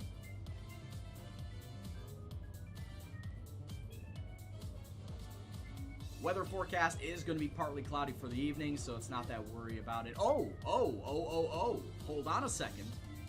We are getting the message right now about next year's regulations, which means that the regulations are going to start at the Russian Grand Prix, not the Japanese Grand Prix. Which also is a thing that could have happened, because I had happened to me in Season 3 of my team career, where it happened at the Russian Grand Prix, not the Japanese one. So, interesting that the RNG, random number generator, said, we'll give it to you at the Russian Grand Prix this year, not the Japanese one. So a little bit less time to build up my cache of R&D points to then regulate parts over. But it also gives me one extra Grand Prix weekend to get to figure out what parts I want to regulate. Because the regulations will come down. For those of you who've never played this game, the regulations get announced, and then you have until the end of the season. Not a set point in time before the end. You have until the end of the season to get those parts regulated over. Otherwise, they go away. You gotta start over by getting those parts back again. So by doing it now, it gives me an extra week or 2 weeks to accumulate R&D points so that I can then get my tree regulated over to next season. I get my everything, my car regulated over. So good to know. Good to know that it's going to be a rush. So with that being said, let us go and get into practice here at Singapore.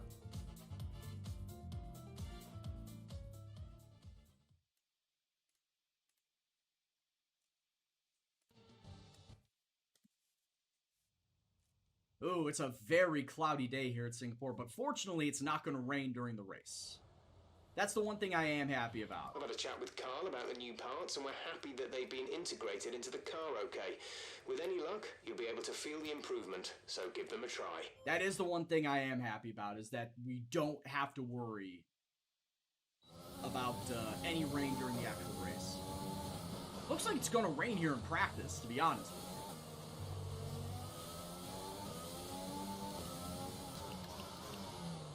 Full disclosure, this is not another one of those tracks that I'm too keen on. I can work it, and you've seen in the past that I can work it. But it is still a very tight street circuit, and not one that I've ever been too overly keen on driving.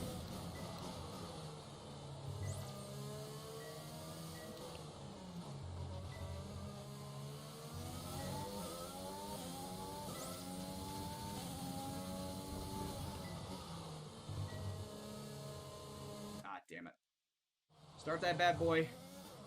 You get that bad boy rolling again. There we go.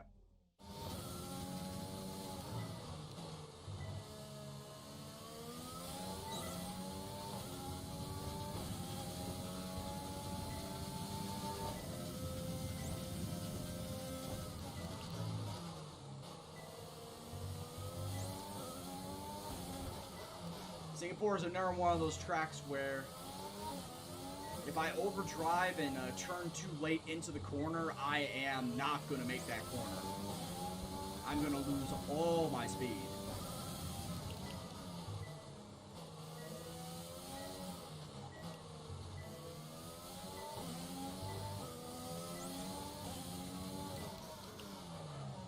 Especially right, I never liked this bridge hairpin.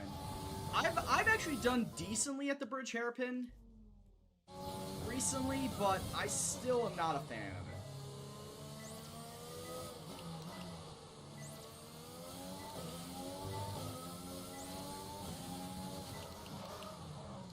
Whoa, brake lockup. God damn it.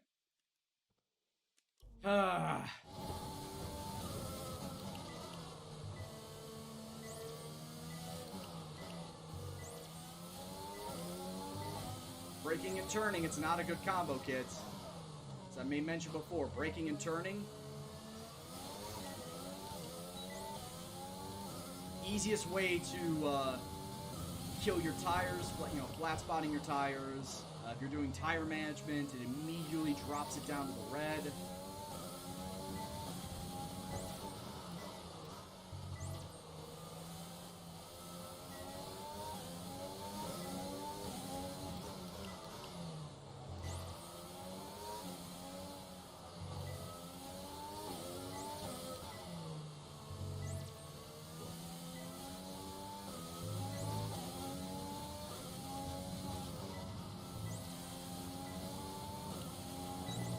This thing doesn't count lap time. There we go.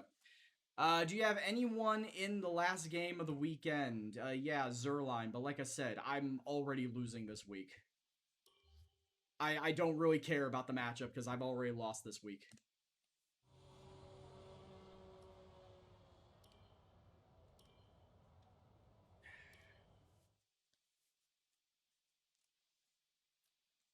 Which that's going to put me at 3-3.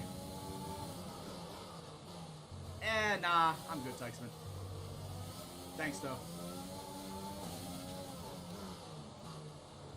That's going to put me at 3-3 in my family league.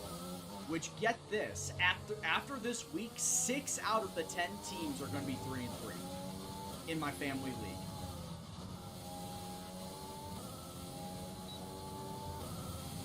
Six teams are going to be 3-3.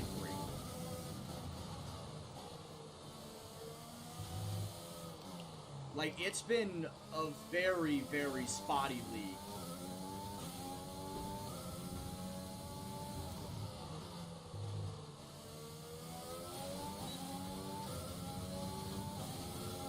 And honestly, I'm hoping with, like, the pickup of Ryan Tannehill, that's going to at least give me some sort of stability at the quarterback position. Because Drew Brees, who I now got rid of, wasn't really doing it. Of course, with not having Michael Thomas, doesn't help. And then Gardner Minshew. Gardner Minshew's been, like, average at best, fantasy number-wise. Like, he turned into Matt Ryan, Phillip Rivers in terms of average, putting up those type of numbers.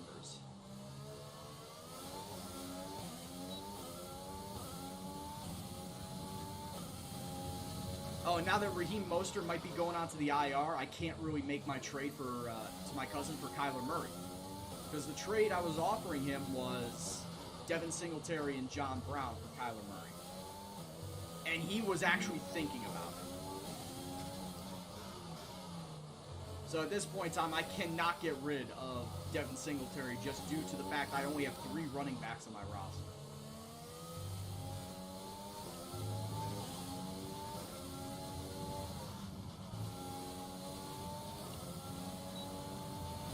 Okay, test complete, and that was a... Yeah, Mostert hurts me. Losing him hurts me, but the other running backs that I have, aside from Singletary, Chris Carson from Seattle, and James Robinson of Jacksonville. Both of who have actually been doing very well. Obviously, Carson didn't play this week because it was a bye, so he should be fine the rest of the season. But James Robinson being the #1 guy at Jacksonville, and he's getting a lot of touches lately, and putting up some decent numbers for a running back, was one of the reasons why I picked him up off of free agency. Like, I want to say I picked him up week 2. Just because the news report was given on him that he was going to be the starter for Jacksonville. I'm like, okay, that's 3 points right there if they just play it to him. Yeah, what's going on, Duck? I was like, that was the whole thing. If he's going to be the starting running back, they're going to give him touches, so might as well get him just for the fact of that.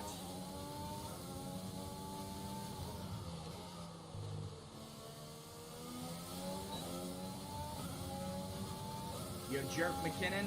Unfortunately, someone in my league already has it, so I don't have that ability. Like, when the best running back available on your waiver wire is Frank Gore, you know that the good running backs have all been taken.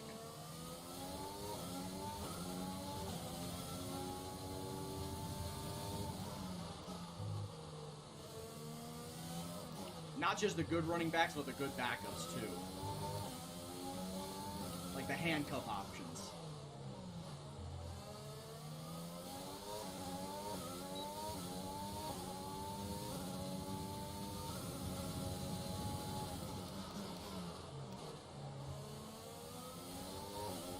Like, I'm getting so desperate, I'm going to start having to trade.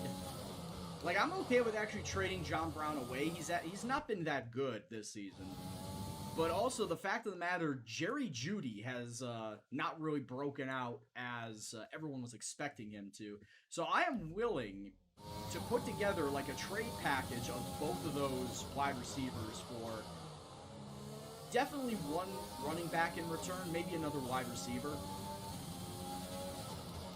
But I need another running back on my roster that is going to be passive, serviceable.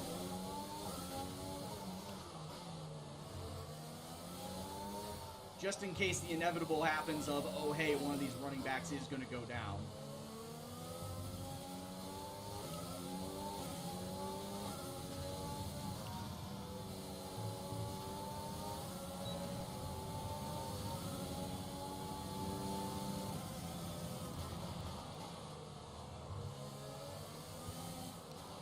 Walk on, you're killing me, Smalls.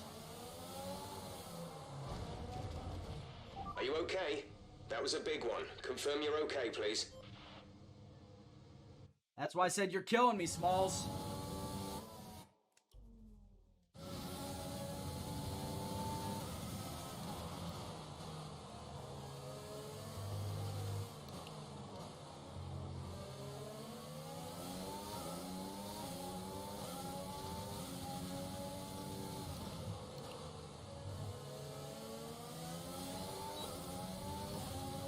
I can use him as a little bit of a toe right now.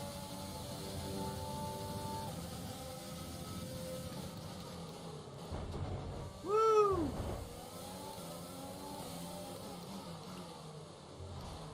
Oh, and then he punts me into the wall. That was retribution. Yeah, that was retribution there. All right, on flashback from there, and just return the crotch. That was bad. That was all over bad. All right, what do I want to do? Let's do race strategy then. Figure I need to get some way to, you know, get some R&D points. If I can't get extra R&D points doing ERS management here, then we just don't do it. Kind of the same thing with fuel management. I always suck at fuel management. On a track like this, it's just not going to happen.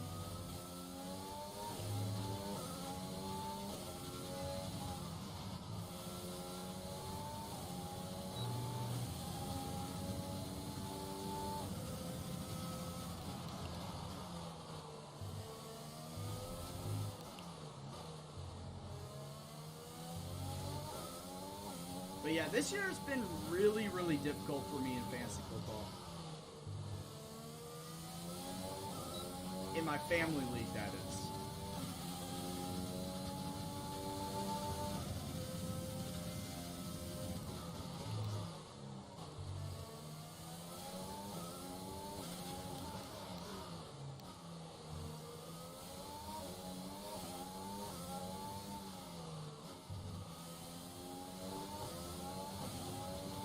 Because for a time in the league, I used to be the guy that people go through to get to the finals. And hell, 4 out of the 6 seasons that this league has been in place, 4 out of the 6 times I made the championship game. However, I've only won it once. I am the LeBron James of my family with that winning percentage.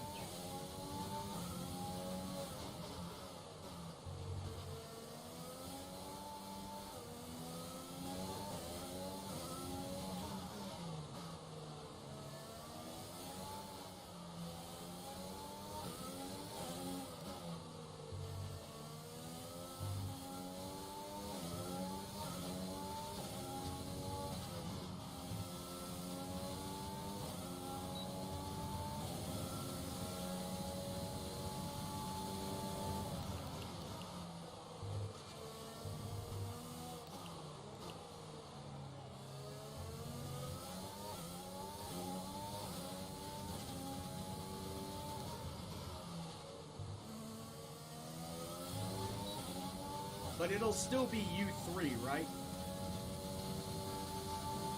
It'll still be U3 at the top of the standings.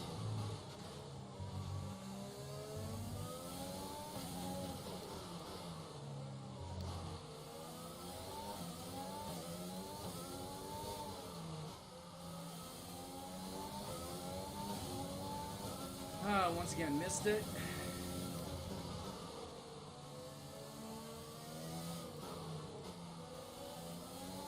I'll be Frying Missing Apex's Gendo.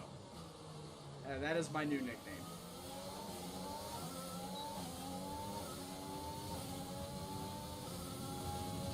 Gotcha.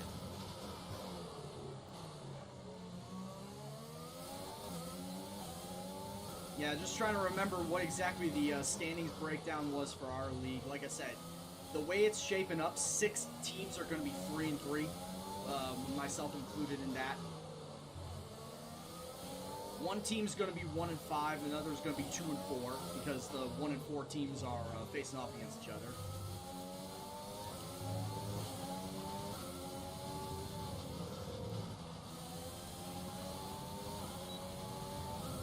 And then as far as the leaders go, I think the leaders are 4-2. I think they're both going to be 4-2. Yeah, I think that's the way it's set up. So it'll be 2 4-2s, 6 3-3s, a 2-4, and a 1-5. That is how my league is shaping up to be. It is very even. It is shocking how even it is.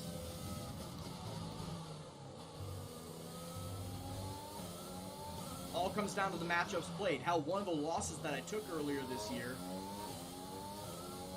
I lost to the guy who scored the most points in the league that week. I just happened to be the guy that scored the second most points in the league that week. And with the way the matchups that broke down, that's, you know, very unfortunate for me because I would have had a win if I faced anybody else that week.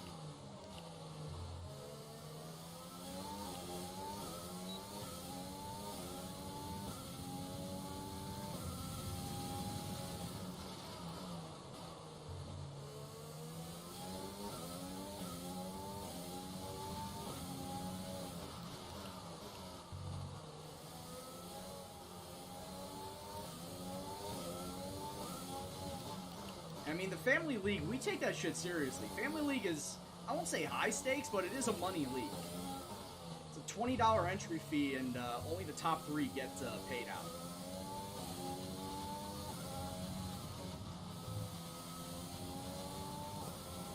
So out of a $200 prize purse, 3rd place gets their money back. 3rd place gets 20. Second place, I believe, gets 60, and first place gets 120. I believe that's how the prize pool is paid out.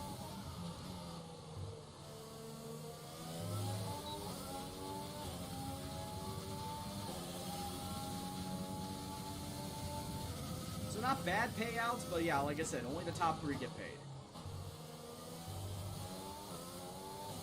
And right now, what's going to be after week 6 and everybody still has a chance at the playoffs, everybody is going to be so fucking heated over that entire waiver wire. Prize pool for my family's fantasy league. $20 entry fee and 10 entrants, so it's a $200 prize pool. 3rd place gets their money back, 2nd place gets 60, and the winner gets 120.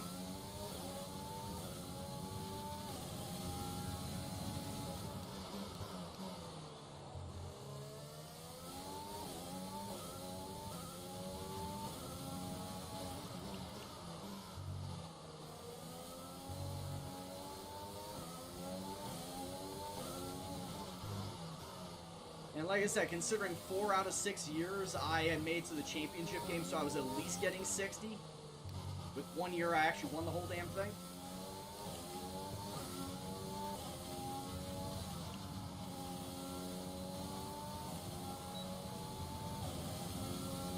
Like, that was a fun Christmas. Because usually the season wraps up the week before Christmas. Yeah, the way week 16 shapes out, it's usually the weekend before Christmas.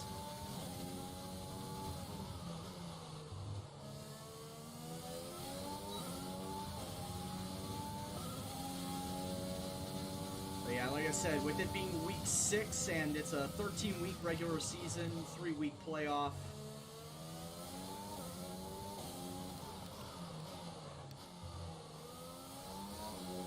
This point in time being almost the halfway point, everybody is still in it. Everybody is still fighting for playoff spots. Because, of course, once you're in the playoffs, anything can happen. Hell, you could be the number 6 seed and you could still win the whole damn thing. We've seen it happen in real life. Fuck the Packers. Like, we've seen it happen in real life. Fuck the Packers. Only reason the Packers had a chance in... The only reason the Packers won that fucking Super Bowl is because the Bears blew a lead to them on the final game of the season. Sorry, it wasn't the Bears, it was one guy in particular, Chris fucking Conti. The whitest safety you know. Couldn't fucking keep up with, I don't even remember which wide receiver it was for the Packers. But he blew his coverage, left him wide open. It was the game-winning touchdown for the Packers. Conti did not blow that coverage, or if there was any other safety that the Bears could have had on that wide receiver, Packers would not have made the playoffs that year. They would not have made the playoffs that year. They would not have won the Super Bowl that year. 2010. That was the 2010 Super Bowl. Chris fucking Conte, man. The Bears fans still hate him. Bears fans that I know and have talked to still hate him. Because he just wasn't good. He legitimately was not a good player. Mediocre at best. Let's try ERS. Let's try it again.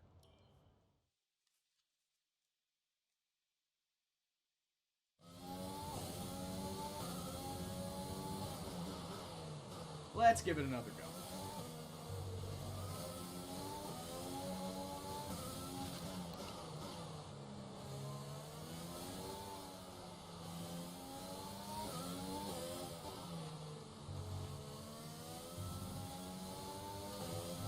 So yeah, that's kind of what's at stake with me and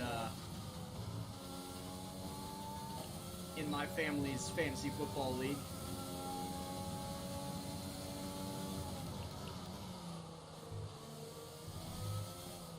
I mean, it's good fun. It is still good fun. We trash talk the shit out of each other.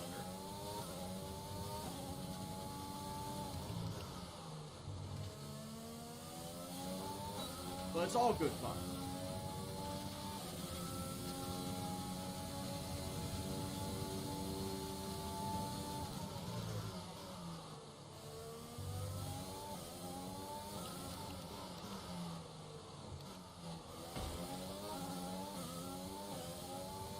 Just a light tap of the wall. Playing bumper cars in an F1 setting.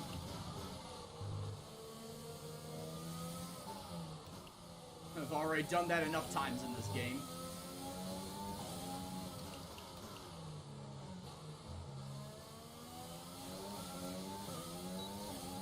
It actually was not a bad hairpin for once.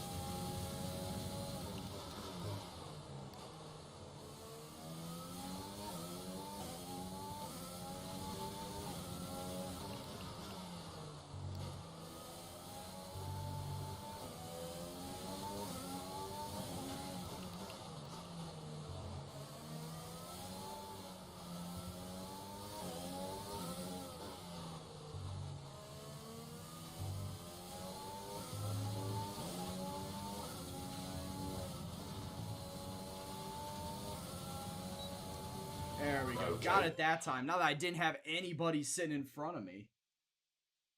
I'll take that.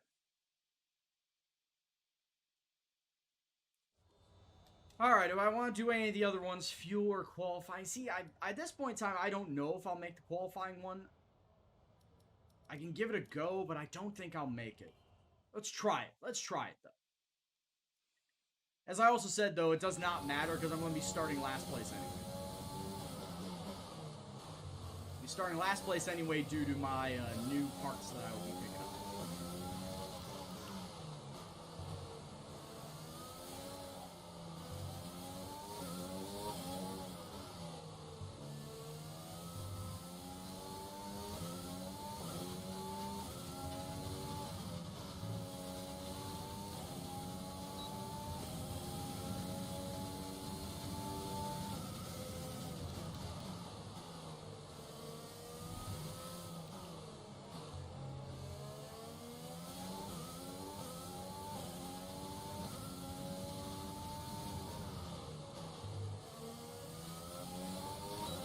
Already running slower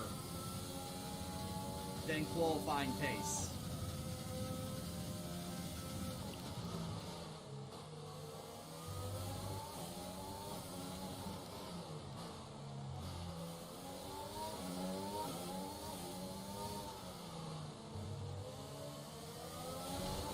Here comes Gasly to fuck it all up.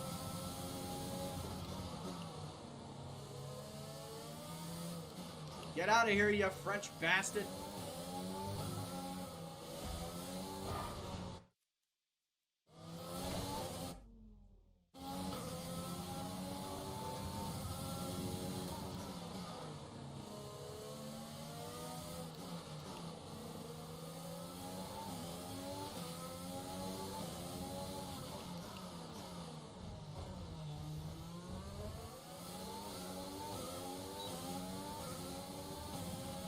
this could have gone better if not for, you know, this motherfucker.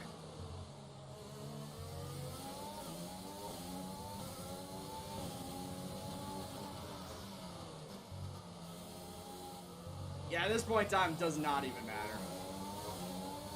Yeah, at this point in time, doesn't even matter. We're done. We're not making it. You busted your front wing. No, Gasly busted my front wing. I was trying to get around him. It's time to remind ourselves of our Blame Gasly for not getting his dumb ass out of the way to make me just Good day today. Let's have your take on flow on through. Why do I care it. about you, Things Claire? went well for you today. Why should I care about you, Claire? No, we need to get better. What could have gone better? Everything. What could have gone better? Everything. You scraped the walls a few times. I am not answering that question.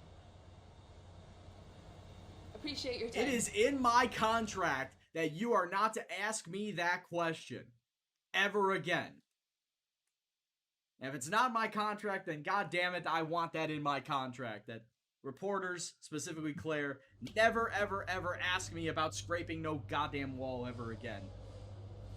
Or getting bumps and bruises. Is more like dodgems. And bullshit like that. Alright, let's get my engine in. My proper engine in. Yeah, new part there, new part there. Turbocharger. And then, like I said, for the US Grand Prix, which is in 3 races time. In 3 races time, I know my ICE is going to go kaput. So I might as well, at that US Grand Prix, just get a whole brand new engine and just be done with it.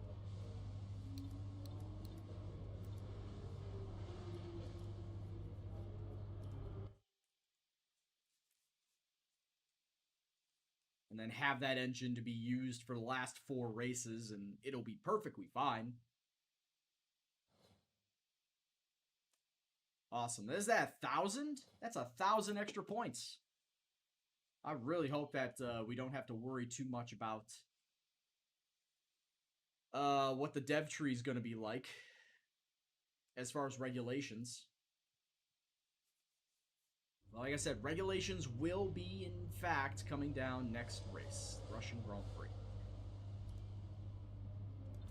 Anything new? Nothing new. Emma's still giving me this bullshit about good luck in the upcoming season. Wait, we are race 16, lady. We are at race 16 of this season. Stop giving me this bollocks about, oh, we wish you luck on the upcoming season. We are well into the middle of this season. Don't give me that.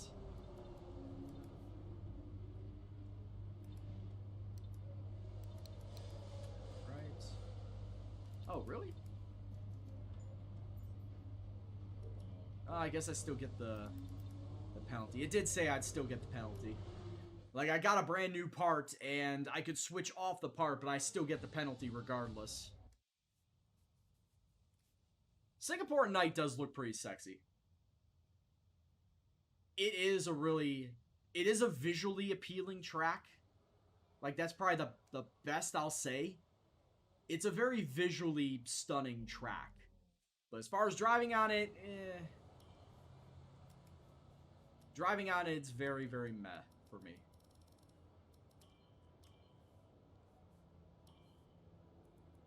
Drop the fuel load.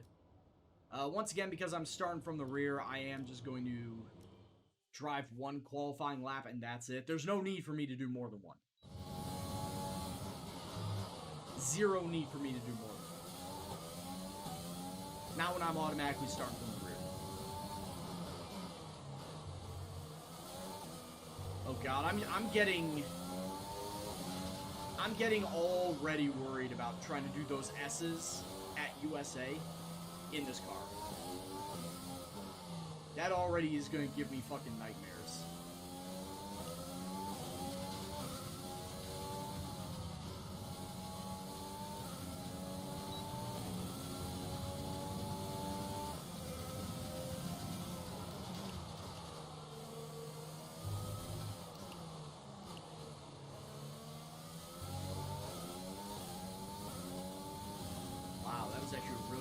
sequence. I'm not even gonna lie.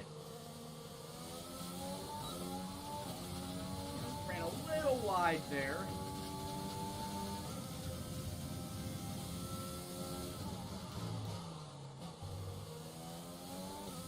But as far as the opening turns 1, 2, and 3, I don't think I've ever had a smoother 1, 2, and 3.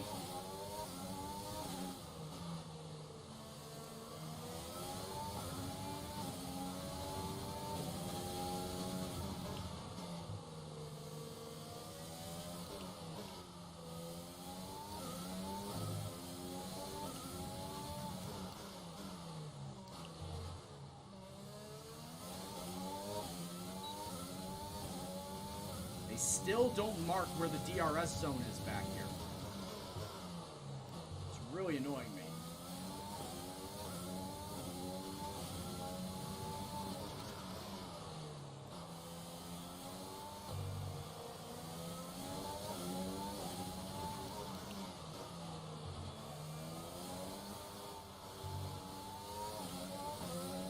What about 2 million bet? I'll check in a second.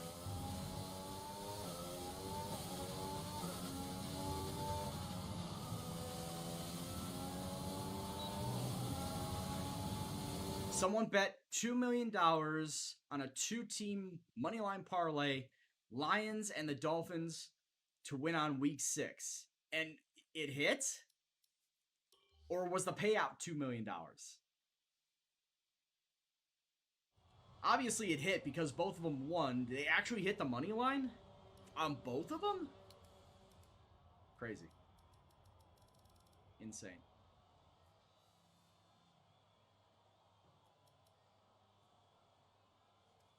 All right, Kimi Räikkönen is only a second higher than me.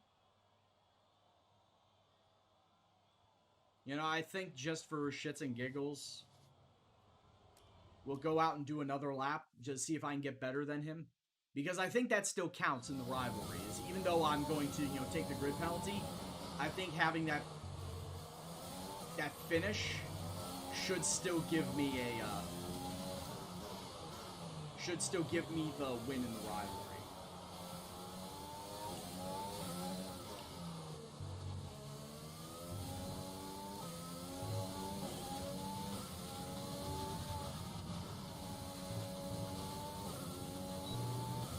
So he's like a minute, or not a minute, he's a 1/10 of a second.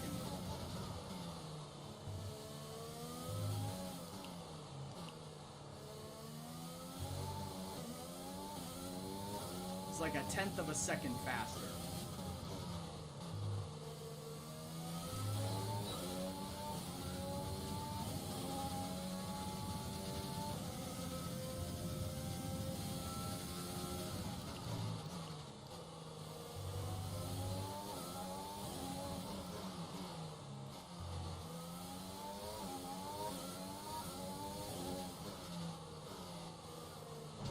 God damn it. Yeah, week 6. Joe, week 6 is right now. Like, today is the last day of week 6.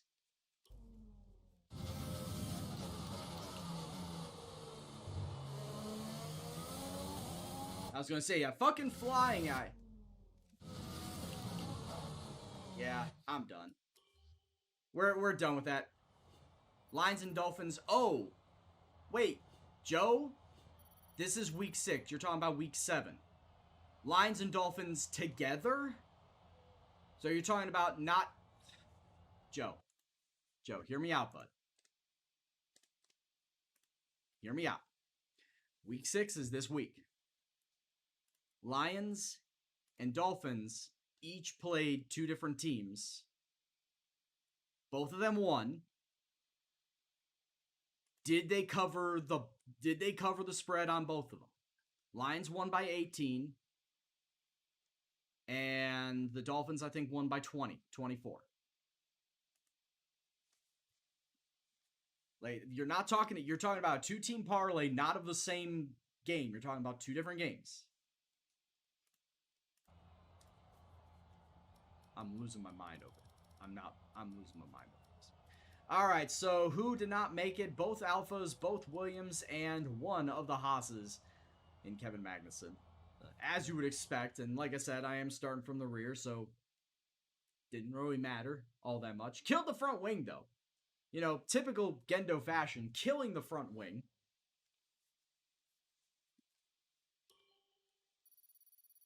We are still driver acclaim level of 6. It is still very hard for me to gain acclaim, no matter what I do. Egder, how you doing, buddy? Thank you very much for the follow. Hope you're doing well. So, unfortunately, we've picked up some grid penalties. No shit! We'll be starting further I back got than you 2 expect. brand new parts. Of course I As to picked how up grid bad it is, penalties. that'll depend on what the other drivers get. 31 laps around Singapore. Let's go and see what happens.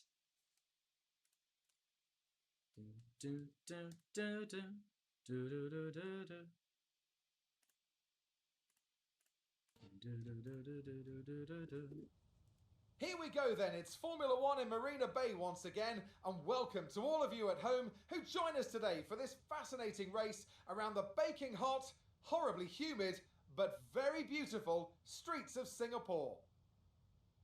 We're here at the Marina Bay Street Circuit today, located in the heart of Singapore. The circuit consists of 23 corners, 13 to the left and 10 to the right. It's a track that's incredibly technical, so don't expect to see the drivers taking too much at full throttle. Anthony Davidson joins me with the race minutes away from starting. Here's what today's grid rundown looks like. An immense lap from Lewis Hamilton yesterday puts him on pole position, and it's Valtteri All right, Bottas Mercedes that on the completes front row again. As we continue through the rest of the grid today, Oh, wow, we Vettel have actually got fourth. Verstappen, Vettel, Charles Leclerc, and Albon. Gasly, Ricciardo, Kvyat, Gasly's up in and 7. Lando Norris. Stroll, Ocon, Romain Grosjean, and Magnussen. Russell, Perez, Kimi Raikkonen, and Antonio Giovinazzi. Sainz, they'll be starting further back after an earlier grid penalty. And O'Brien. And That's me, it then. because of my It's time 20 to spot go grid penalty. Of course. We're going to need you to push hard if we're going to get a good result today. Let's make it happen. Do you really think that? Also, I love that the default strategy is a 1-stop, but the personalized strategy is a 2-stop. And they think that this will make me go faster by 16 seconds to do a 2-stop strategy. Double medium. No, I'd rather stick with the 1-stop, if I'm going to be completely honest with you. I'd rather stick with the 1-stop strategy. Like, why is this even an option? When I know that I could make this last, why is this even an option? Let me edit this. Move that stint.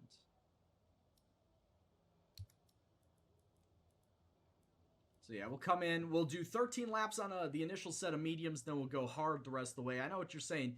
Oh, but a 2-stop strategy obviously make you go faster, 16 seconds faster. Yeah, but it's a Williams. And I'd rather stay out there, you know, and potentially finish in a much higher position while everyone else is doing their strategies and whatnot. And I could, you know, maybe finish up in 15. Just as a thought. Maybe that'll work. Thoughts on Larson getting reinstated and cleared to race next year? Joe, you know me. I'm not that big of a follower of NASCAR. I do know what happened. I mean, we all were there. We all were there when that happened. I was watching it on, what's his name? Steel Horse's Twitch when it happened. So we all saw it. I mean, it sucks. I would like to believe that he has changed. I would like to.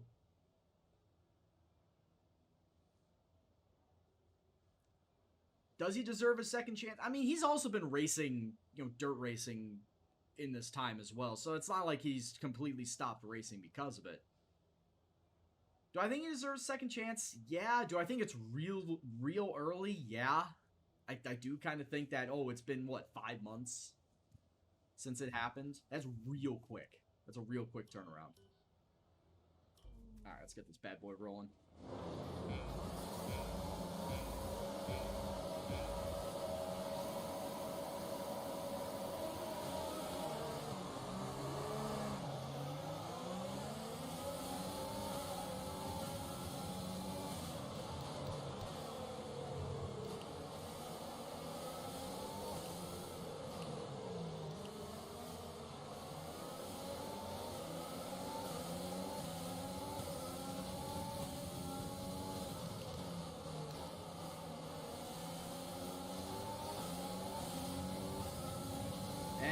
tough, and it looks like most everybody chose soft tires.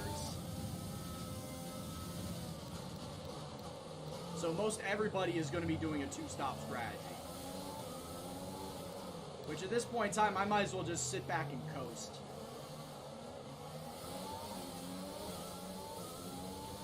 Try and stay as close to the pack as I possibly can.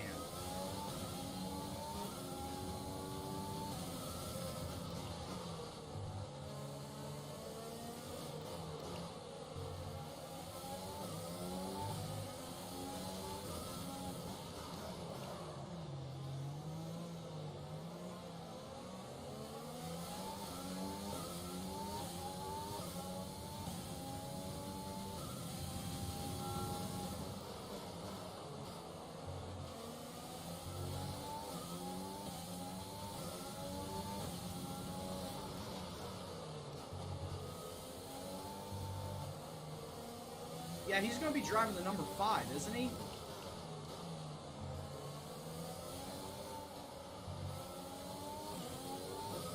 Like, hasn't that been decided?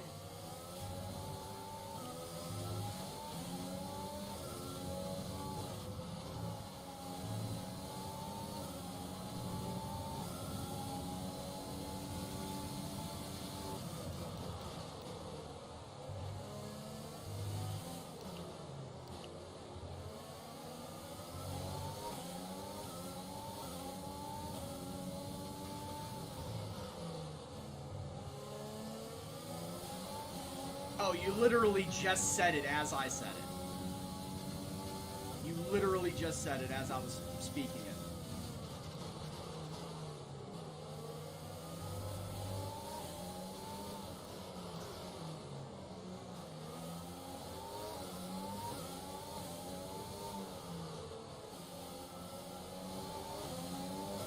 Because that was another thing that the Firelight guys were talking about.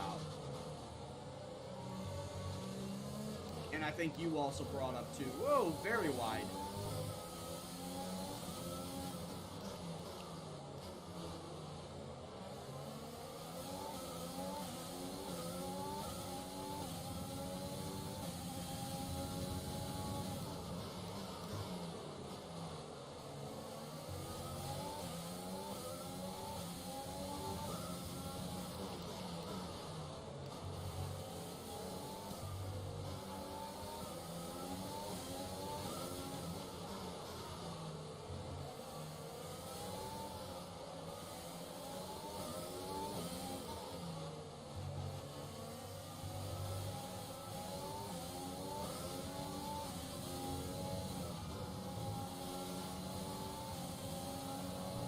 People are still burning DRS is through being their enabled food. this lap. We can use DRS when you are within 1 second of the car ahead and in the DRS zone.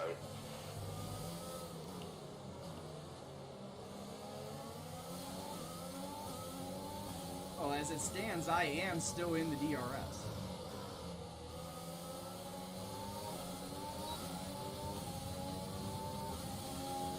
The 8-8 is changing to the 5 because Bowman, of course, is moving.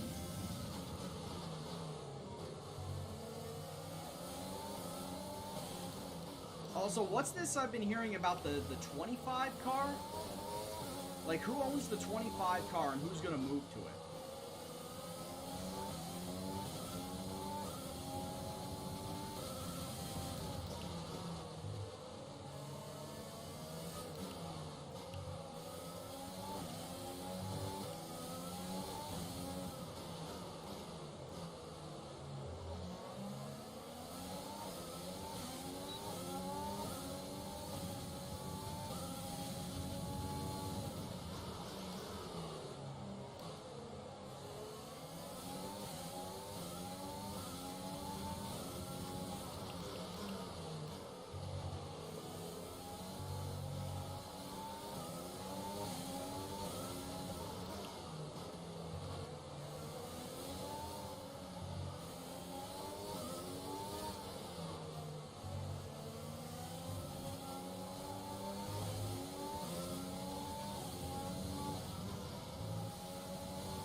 knew as soon as I broke the lay I did, I knew I was not going to make it.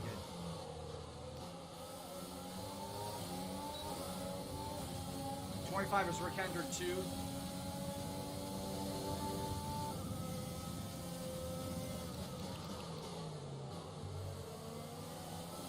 Well, I understand that, but I thought somebody else was going to drive it. I thought there was rumor that somebody else was going to take the 25 for next year.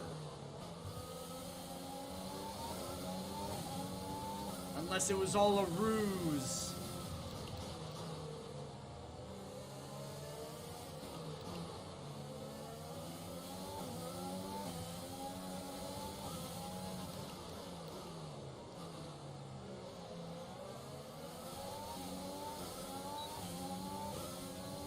But no, I legitimately thought that there was talk of 25 coming back.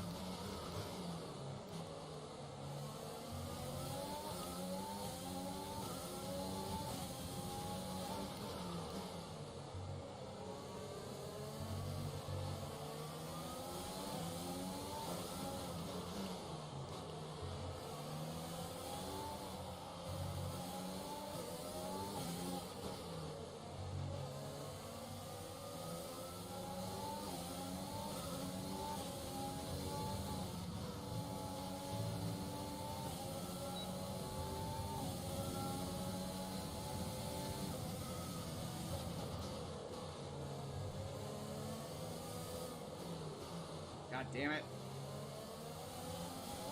Too wide on that. I'm trying, Hector. I'm trying.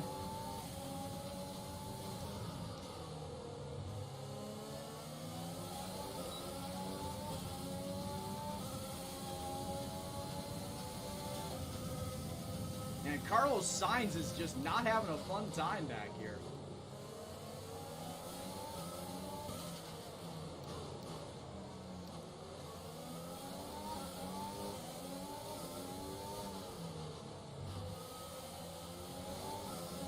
That grid penalty for Carlos really has not been fortuitous.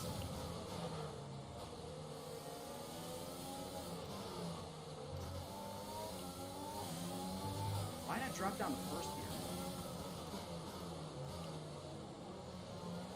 Yeah, that makes sense. Yeah, Gulag time. Thank you very much for the follow. And also thanks for the pro tip.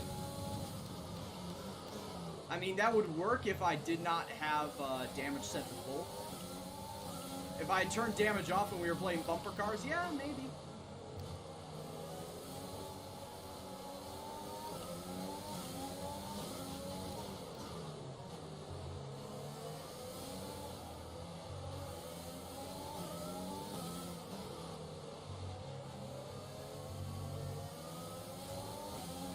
Because I don't want to kill my car either.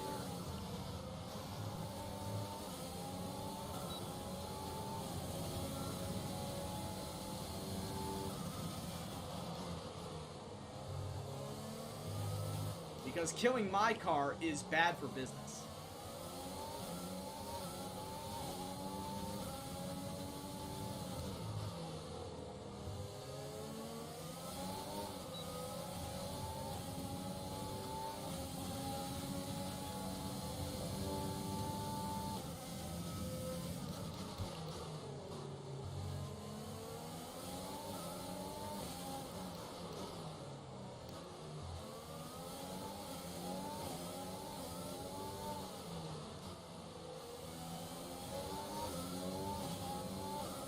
As I may mention before, I'm only doing a one stop. Going from mediums to hards. Vettel is out of the race! Safety car, no overtaking, reduce your pace. Oh, Keep your delta wow. number positive as we form up. Sebastian Vettel out of the race. The gods of F1 once again smile on me, as I will not be finishing in last. Coffin, please, indeed, for Mr. Sebastian Vettel.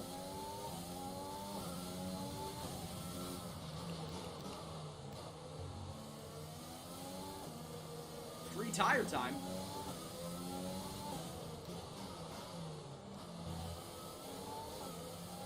Understood, stopping this lap.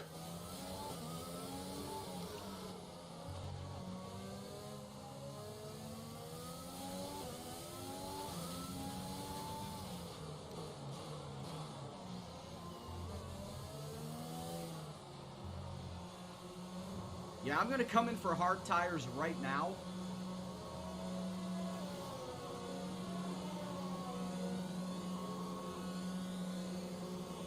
And then when I pit later on, I'm going to come in for soft. Because these hard tires can go for like 20 laps. That'll put me at like lap 26, 27 roughly. So then like the last 4 or 5, I can just immediately go on the soft tires. See these tires Unless I want to come in earlier.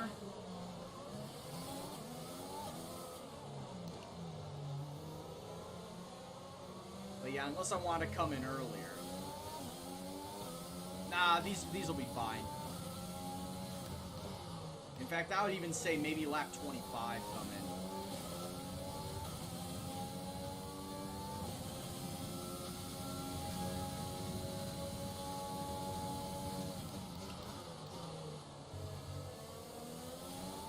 So after the first round of pit stops, I went to 13th place, and now I am down to 16th. Hey, I'm not last.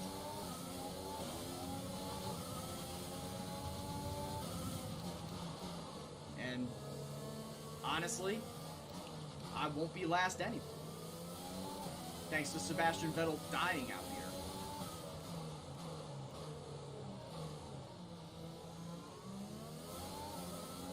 So I really gotta thank Sebastian Vettel for doing the F1 God's work and helping me not be last place.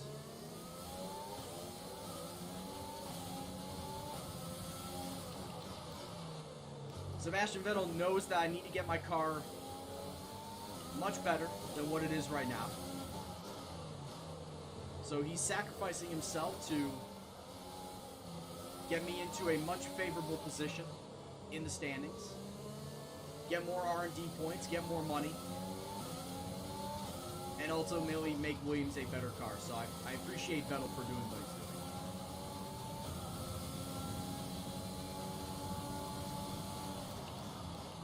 Well, I mean, he is, because we're under a safety car.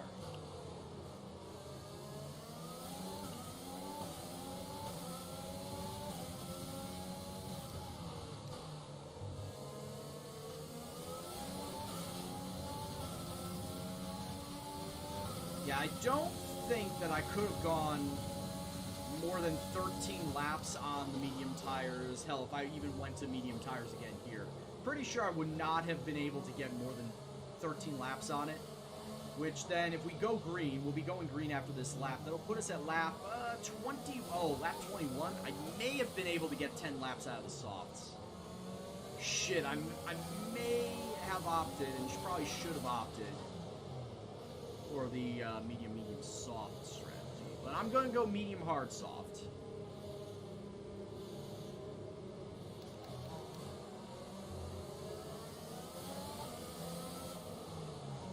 We'll go medium hard soft strategy. Which, like I said, lap 24, lap 25 will be my pit stop. Okay, let's get ready to go racing again. The safety car is in this lap. When the field accelerates, remember, there is no overtaking until the green flags. Safety car in this lap.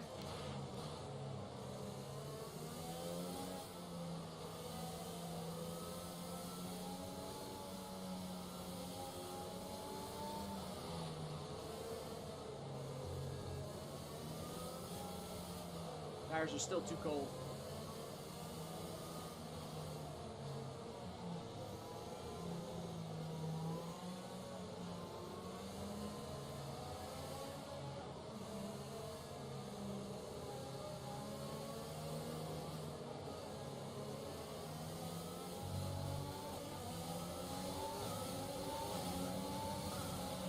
Okay, clear.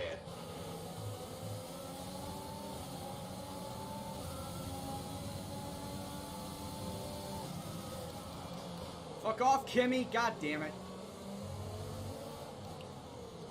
Of course that's because he's on faster tires.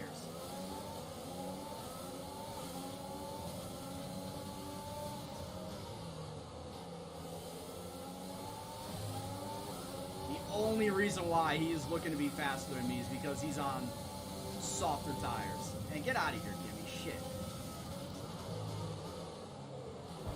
Oh, Kimmy, you shithead! No, Kimmy! Why? Why have you forsaken me, Father? Why? Why must you do this to me?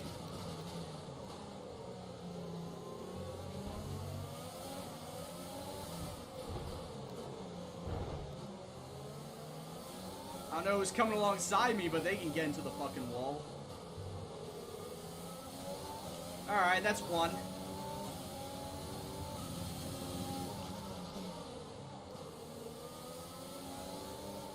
I know who's, again, coming alongside me. They can get into the fucking wall. It's Giovinazzi.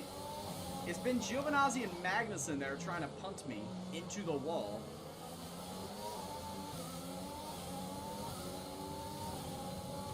Both of them can eat shit. Fuel is looking really good. You're managing it well. Those fireworks at that specific corner always annoy the hell out of me.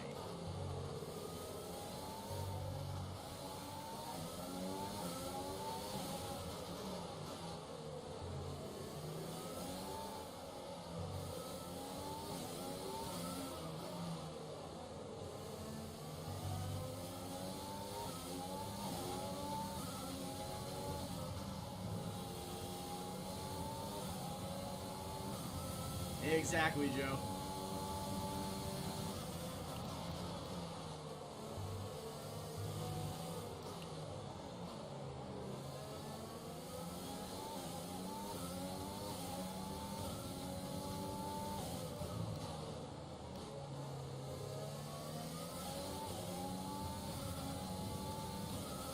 All right, so Magnussen is down in 19. He's on hard tires.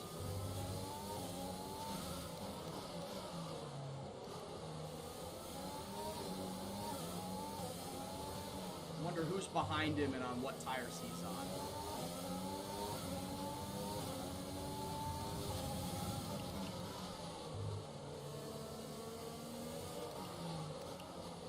Whoa!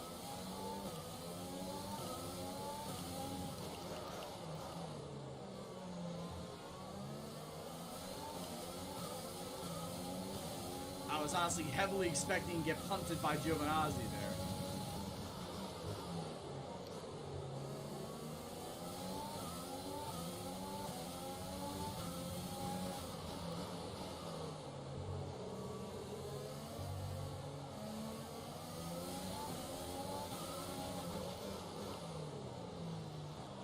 Really, bud? Really, Giovinazzi fucking moves me into the wall.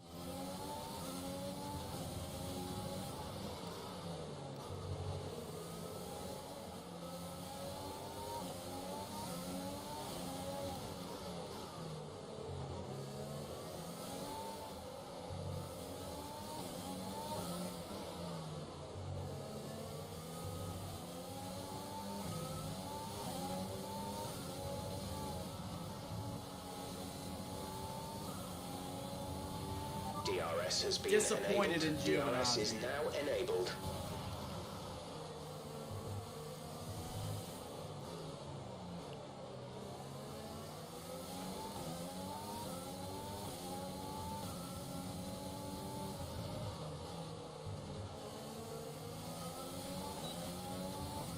Oh, Kimmy.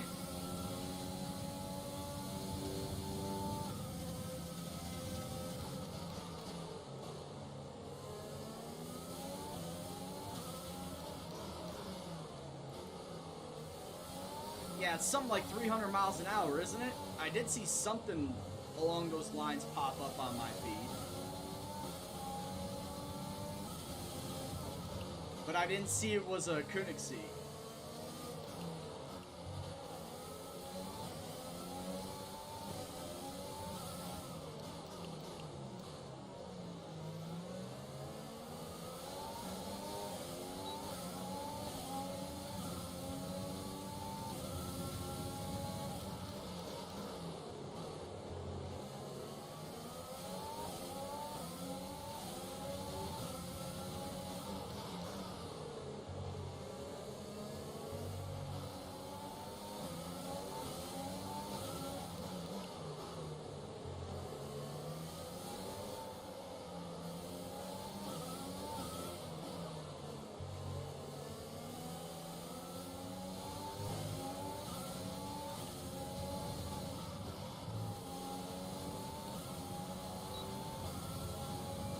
SSC Tautera. I mean, it could do with a better name. It's honestly a pretty shit name. No! Oh my god. What am I at? I think that was the final one. Lap 12 and I've used all my flashbacks. Oh shit.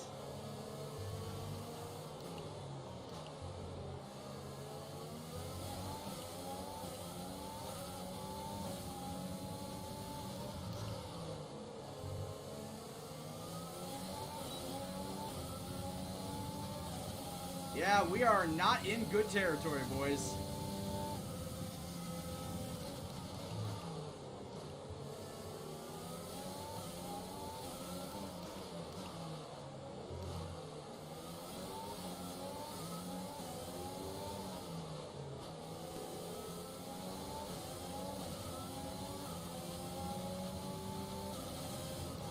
Man, I wish that's what SSD stood for the car.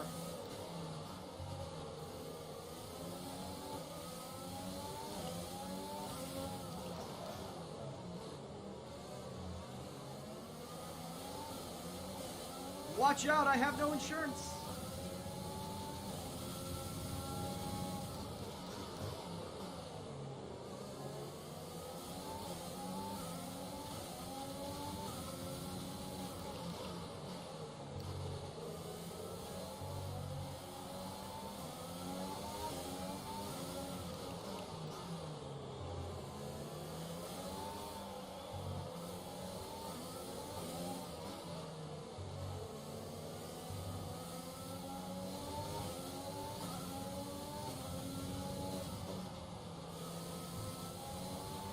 George is in the pits. George in the pits. Oh, not that Shelby, right?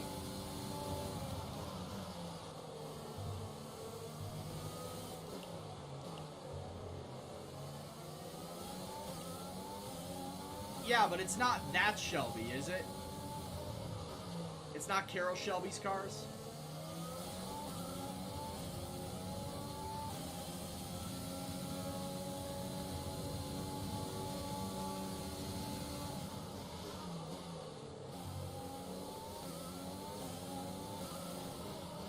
Really? I did not know that he branched out.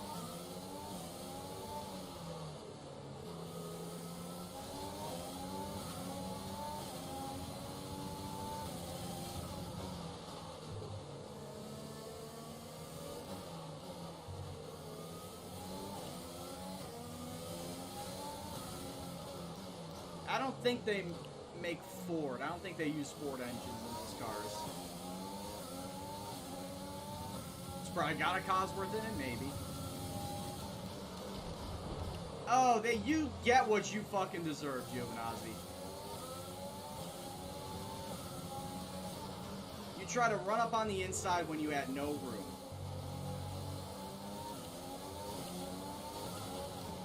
You get what you fucking deserve.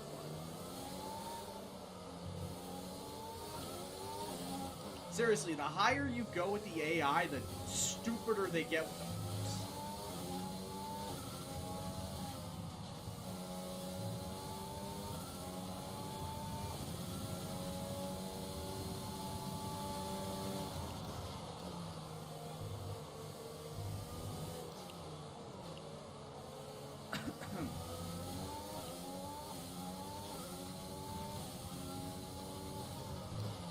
$1,700 brake horsepower. Holy shit! That is a car. That is a car and a half, man.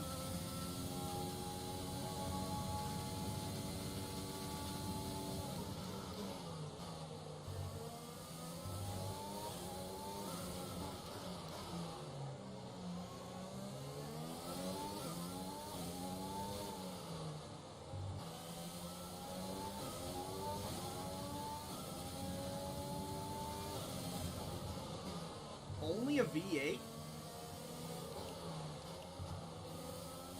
I'm trying to read each line in between all these turns, so I'm not seeing everything at the same time.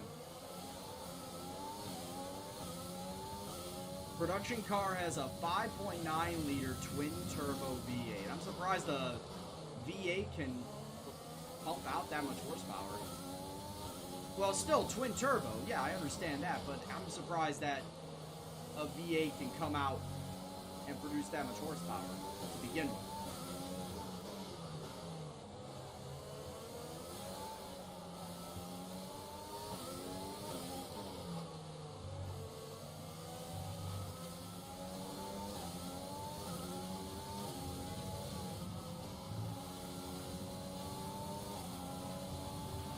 We've pretty much burned off our excess fuel. We'll be back on target soon. Don't wait too long to turn the engine down.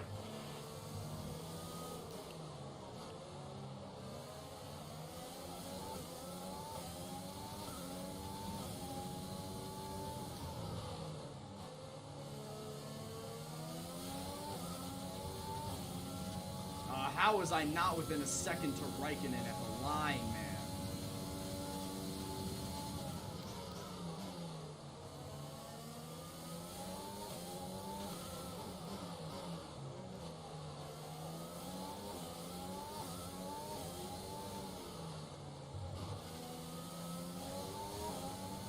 Tell you what, this gearbox is taking a beating here at this race. A constant shifting.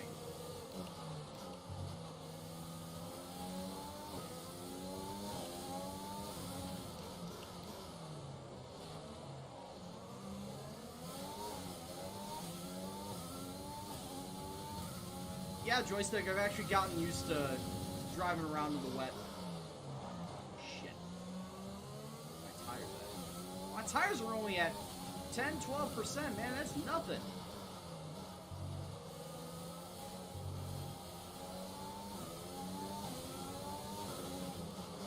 Only at 10-12% wear.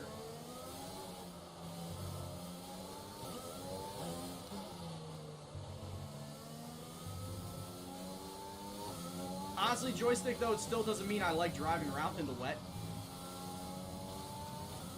Still does not mean a damn thing.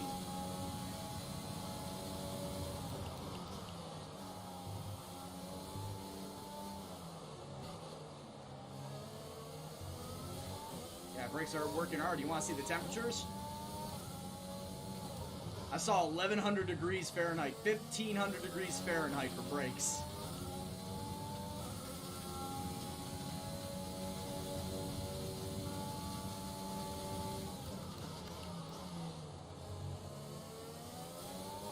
Yeah, we just had 1700 right there, right now.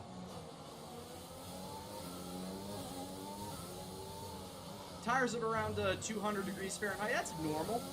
That's normal racing tire temperature.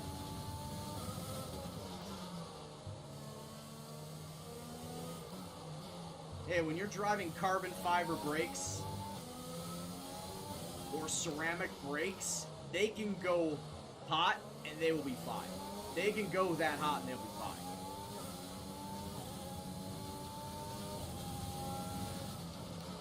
Actually, this would not be ceramic. It would be carbon fiber brakes. No doubt. F1 brakes are carbon fiber all the way. Hell, most of the fucking chassis is carbon fiber. Everything's got to be light. Light, flexible, and nimble.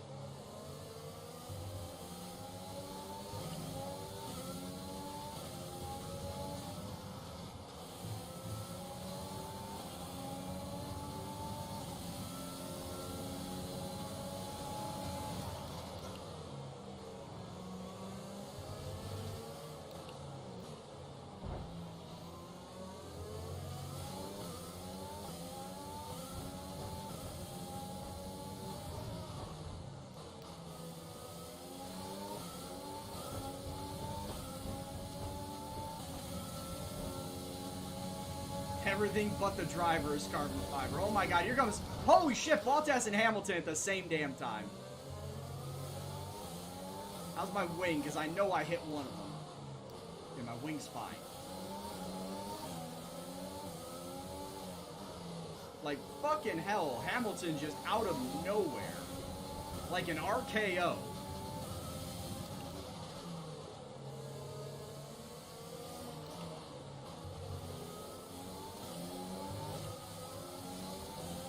And Mercedes pissed that they're all the way back here in 12th.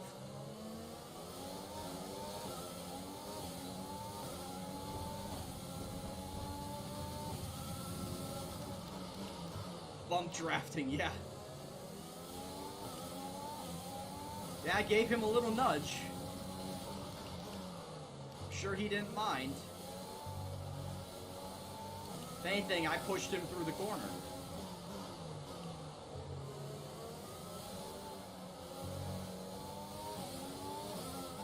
It's a strong front wing, though. Usually a light touch on those suckers and it just falls right off.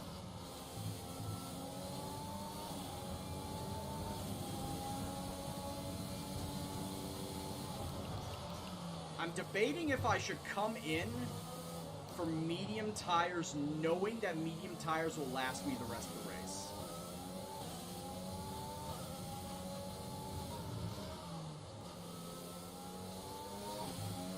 Or do I play my cards, wait, and switch to the softs around lap 25?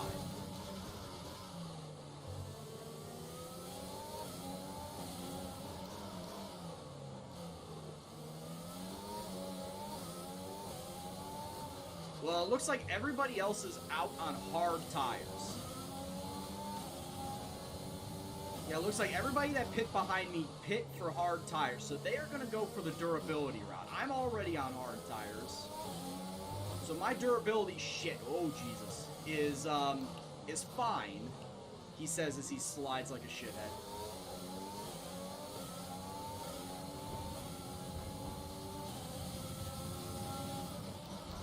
But late stage, I don't know where I'm gonna be late stage is the problem. Like, how much further up am I going to be?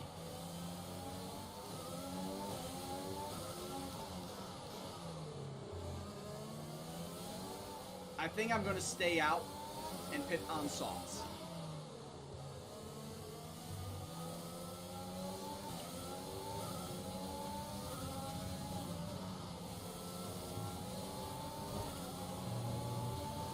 That's what my gut is telling me. Oh, actually.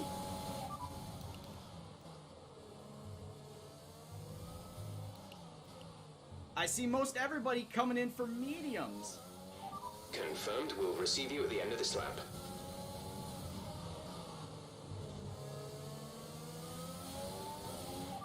Mediums. Didn't catch that. Say again.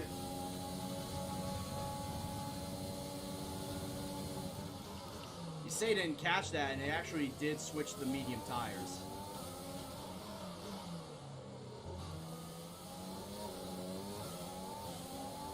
I know these tires will be good for 12 laps. I know the medium tires will be good for 12 laps.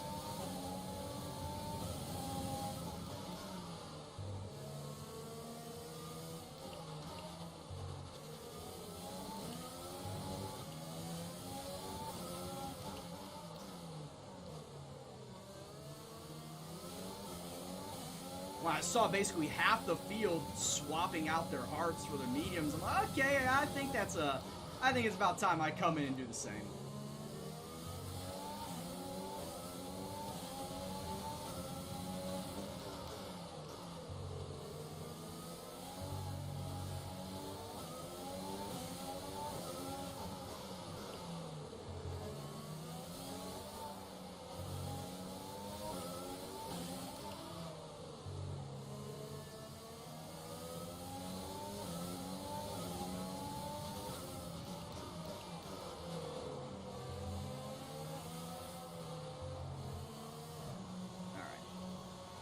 Coming in, medium tires.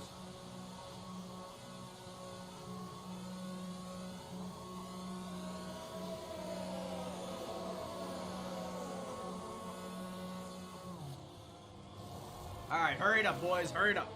Complete, go now.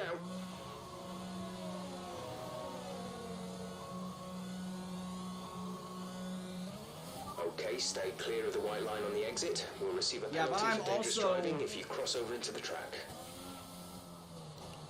I'm also coming out on 1 lap fresher, medium tires.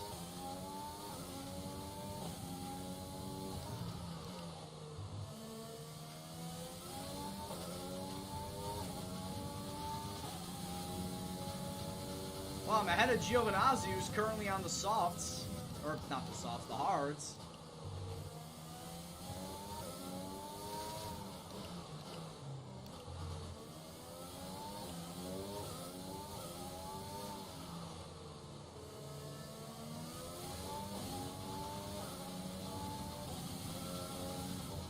Also, I am in open air.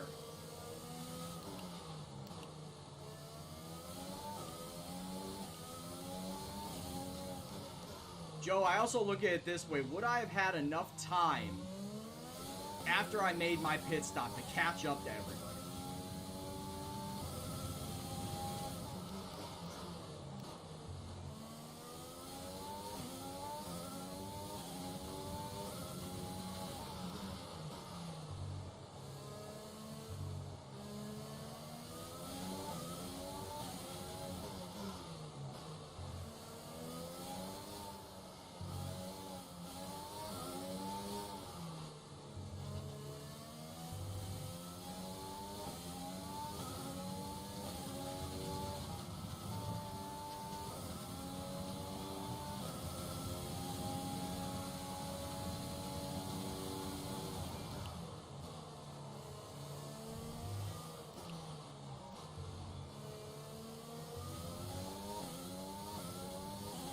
Ricardo coming into pit. He's coming into pit for hard tires. Gotta hope that that means it's gonna help me out. That's an extra spot.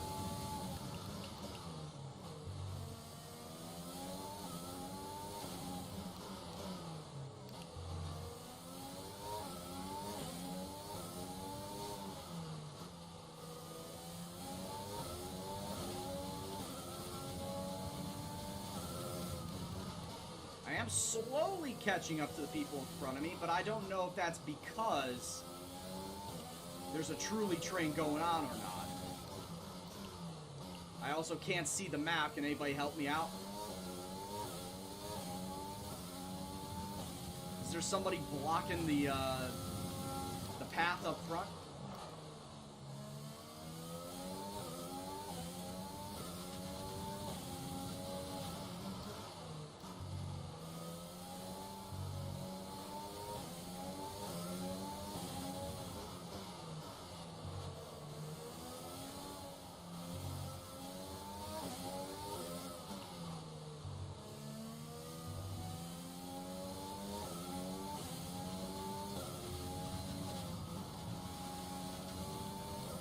Still going strong. 10 laps to go.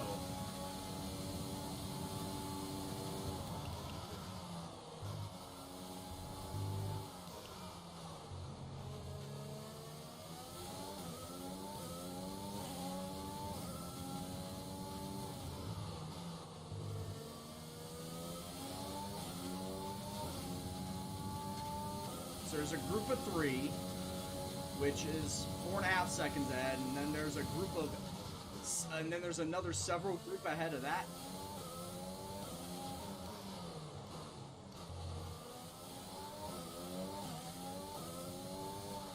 As I'm looking, there's a group of 3, 4 seconds ahead of me. Just going by the timing tower.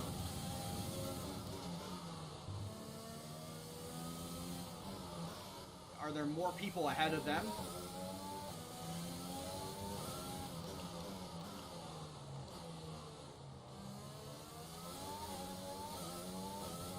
Just 3 bunches of 3. All right.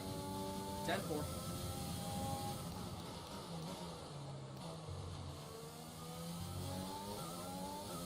May have been more beneficial doing this, because it also gives me more, like I said, it would give me more time to catch up compared to if I swapped out to the softs and I was the same 7 seconds behind coming out of the pits.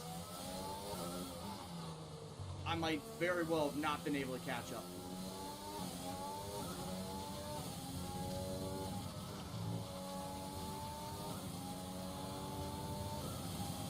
At this point in time, I'm just trying to save fuel around the slow turns.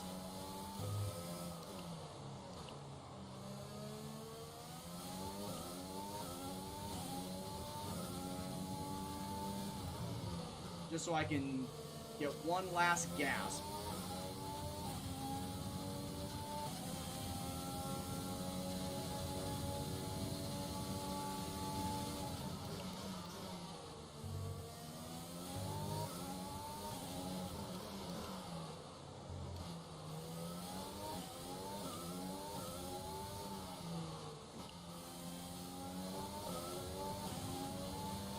And I mean, it's been working. I've cut the gap from 7 seconds to 2.8.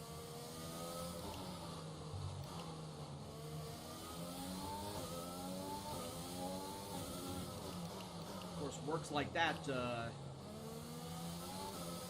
don't actually inspire confidence.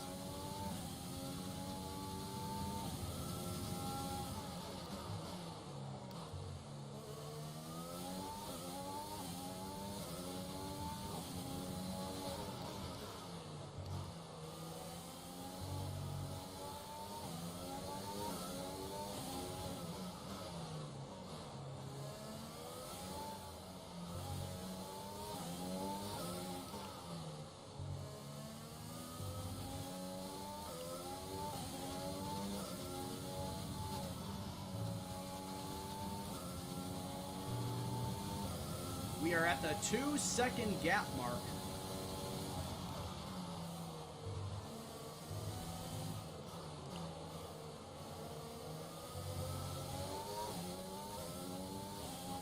And also, that was extremely close to the wall.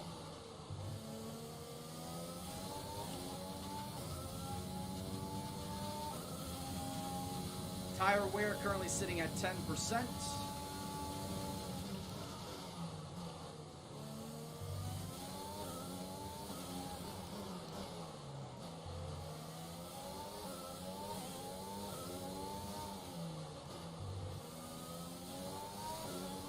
Very shocking to still see Bottas back here.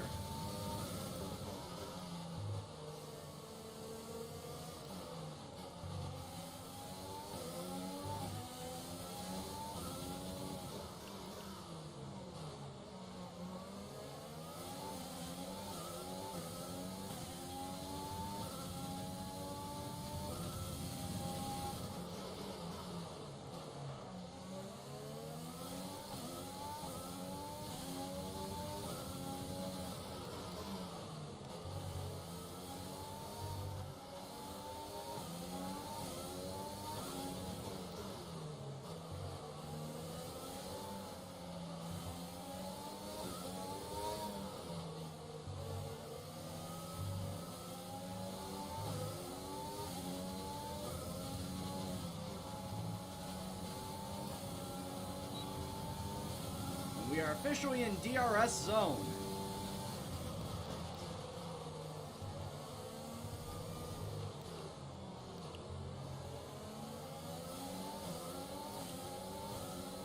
Oh, what can I do with it?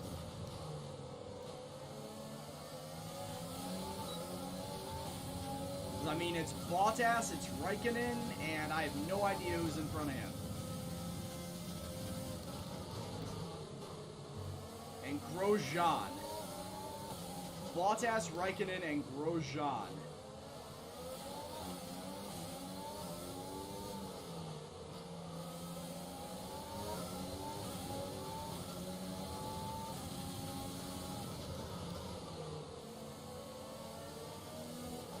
But in all seriousness, Bottas, what are you doing back here, bud?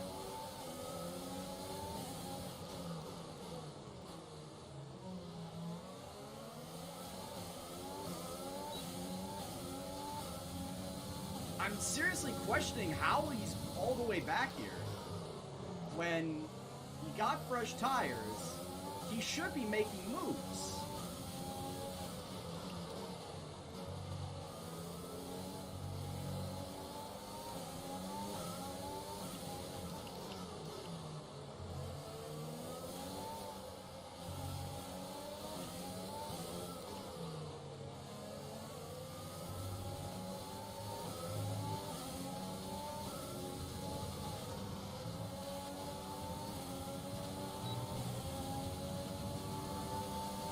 Was he the one who brought the safety car? No.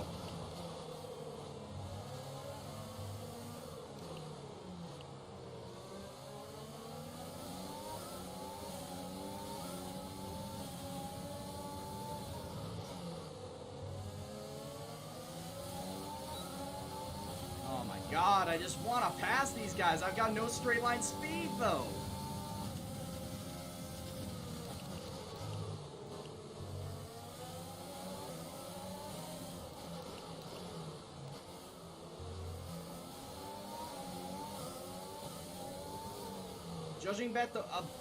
Judging by the way they drive, I'm getting them in the corners, but I obviously cannot get them in the straightaway.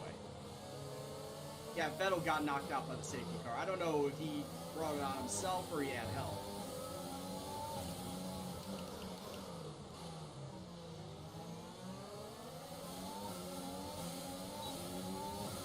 Yeah, but no joke, I'm making up all the time in the corners, and I'm losing the time in the straightaway.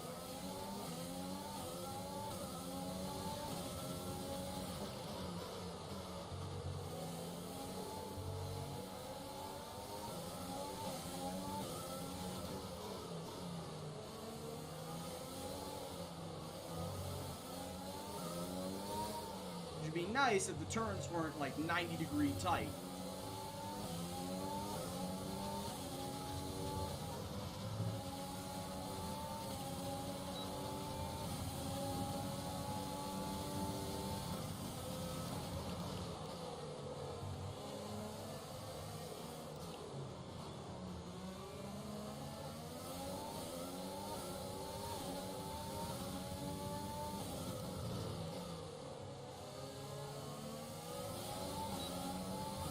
Fuck, how is Raikkonen still hanging in there? Man, I thought Raikkonen would have dropped out by now. There's 5 laps of fuel remaining. Kind of the same thing with Grosjean. Like, I'm really surprised. I thought Bottas would have passed them both by now, especially in those long DRS straight.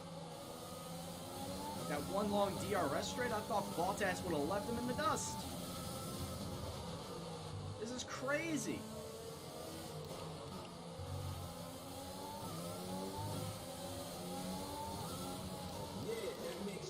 It doesn't make sense, but thank you very much for the follow anyway. Braden, my man, thank you very much for the follow. Hope you're doing well. Hope you enjoy the stream tonight. This is, in fact, going to be the last race that I stream tonight. But don't worry, my streaming schedule is Monday, Tuesday, Thursday, and Saturday. And if you want to catch up on any past VODs, there's always, Twitch. But I am going to try and start uploading VODs of this Williams career on my YouTube channel, Gendo66. Check it out there.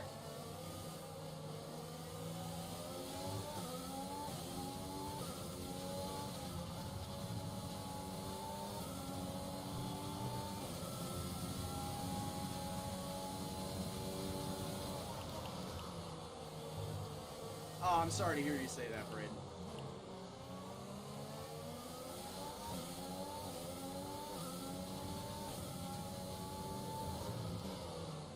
Also, kid, LOL.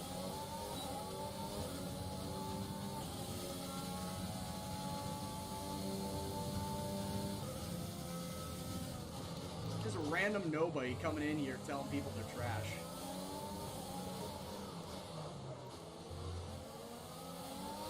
It's like, oh, I'm gonna follow them just to, get on their good side and then say, oh, you're trash. Oh. What did you gain out of that? If anything, it was a net loss on your end. So, I don't know. Keep hating and go on somewhere else, bud.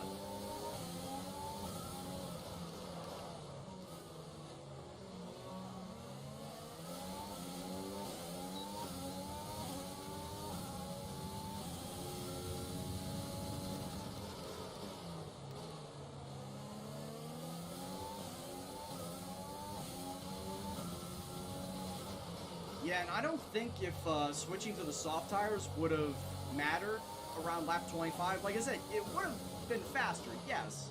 But given the car the way it is, and more than likely I would have been stuck behind this type of traffic too, would it have mattered?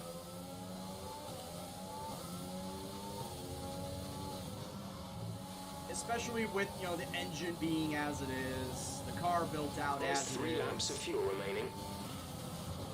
I honestly do not think it would have mattered.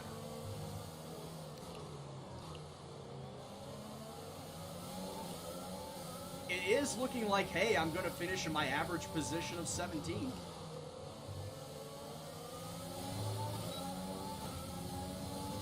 Once again, I still don't know how Bottas isn't pushing it past Raikkonen. Maybe he just doesn't care. The AI doesn't care at this point since he's not in any position for points.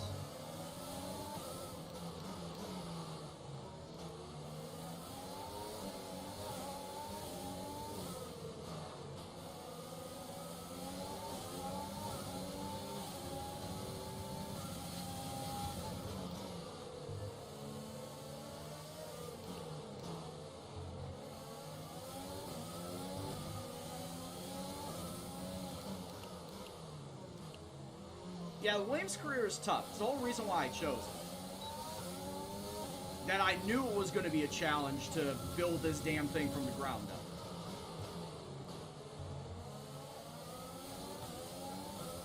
It's just I don't get why some people would come in and say, oh, he's right now running 17th. He's got to be trash. Like, there are circumstances, but...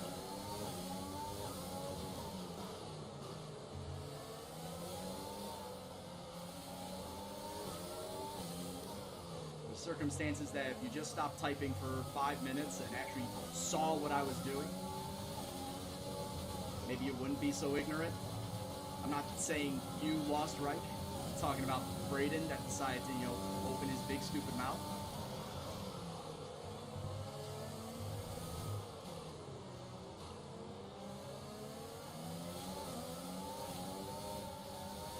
Yeah, right now 17th is about my average finish. There was one time where I finished in 14th. That is currently my highest finish in this career. This is still only season 1.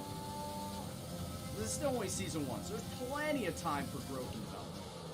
But my highest finish was 14th at the Dutch Grand Prix. In fact, that was also the first time I started and actually got into qualifying 2. I don't know what it was about that track that got me into a favorable position to get into Q2, but yeah.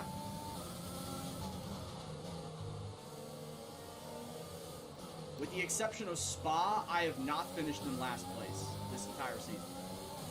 Is either 17th, 18th, or 19th.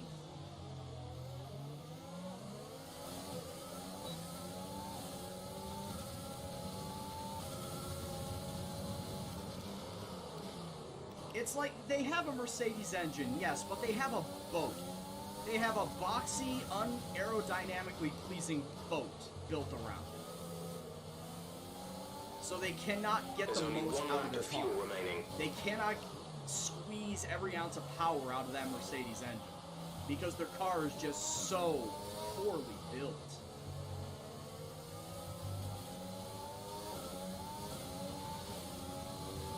Maybe with the new owners they have, the Dorilton Capital guys, maybe with the new owners they'll probably bring in some better engineers. Target. Drop down to mix too soon. So that when 2022 comes around, they'll actually have, a solid chassis, solid body design.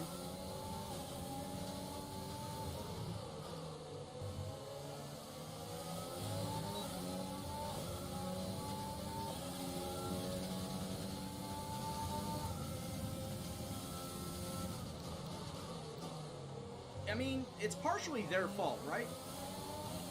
Lost Reich, partially it is their fault.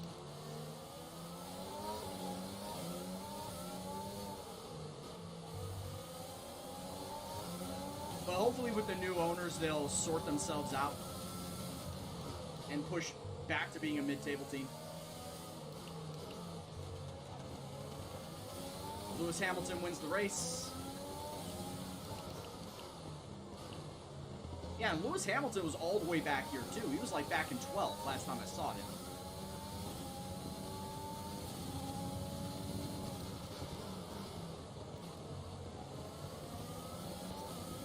Yeah, currently I've only built up my engine twice. I only put 2 upgrades on the engine, and I have the second best engine on the grid. Obviously behind Mercedes. So the problem is not the engine, in-game wise or in real life. The problem is everything else. You got an unaerodynamically pleasing, heavy-ass boat. I really don't care about what I just did right there, because it's the final lap anyway.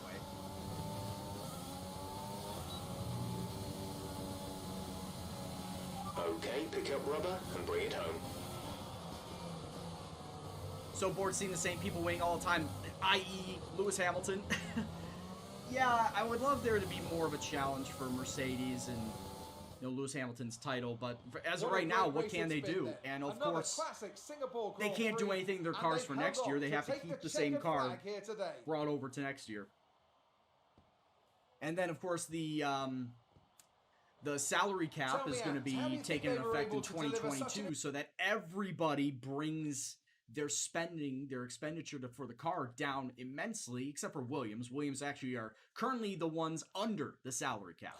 They're the only ones spending under the proposed salary cap. We can now see the drivers making their so you way got to to the wonder podium. if Once Dorilton again, it's the Capital Silver invests Arrows who into take this top team. spot. A How well-earned much victory for are they Mercedes. willing to spend? And I'm talking about not just, up to the salary cap, but I mean the entirety of it. Like new drivers outside of George Russell, new engineers to, design a better car, design better chassis, design better aero, just everything. That car that they have right now just needs a complete overhaul. Because it's not going to win any races. It's not going to finish top 5, top 10, top 15 at this rate. That car needs a complete redesign. Let's see how the driver standings have changed. Oh my God, Lewis George got Hamilton points! takes the lead of the drivers' Holy shit! What? George got points. We got our first ever points for Williams, and it's George goddamn Russell who gives us 4 by finishing in 8th. Holy shit! Oh man, oh man, oh man. And that puts us not just out of the cellar, points-wise. That just not just gives us points finally, but that actually puts us out of the cellar. We're now, I think, ahead of Haas. Oh no, Kevin Magnussen, he got points for Haas, so we're still last place in the constructors. But Hamilton, Verstappen, Gasly, 3rd place. Gasly of all fucking people. Norris, Perez, Magnussen, Leclerc, Russell, Albon, and Ocon. On the driver of the day, Anthony Davidson.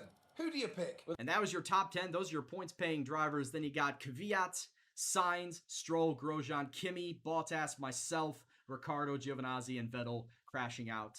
You hate to see it.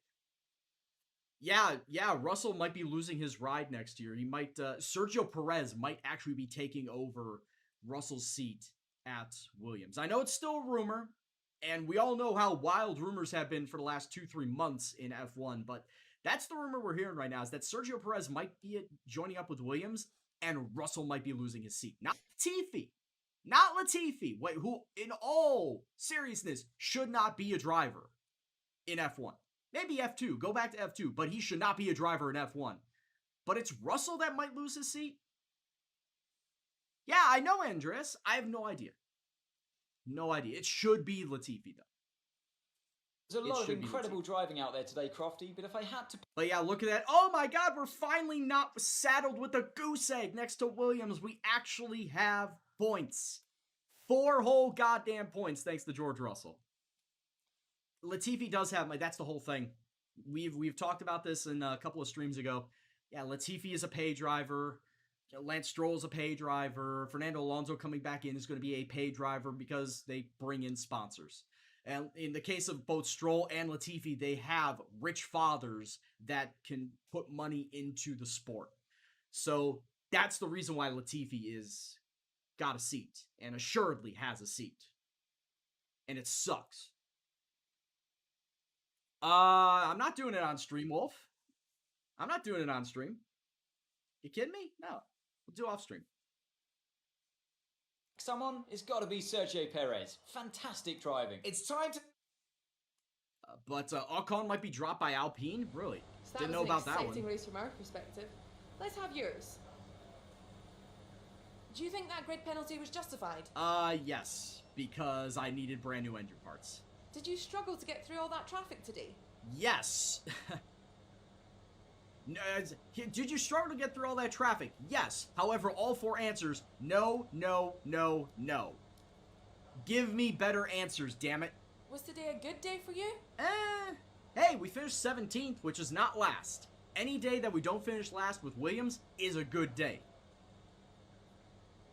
As fucking... What's the secret ingredient for your performance fucking today? Ice Cube, today was a good day, plays in the background.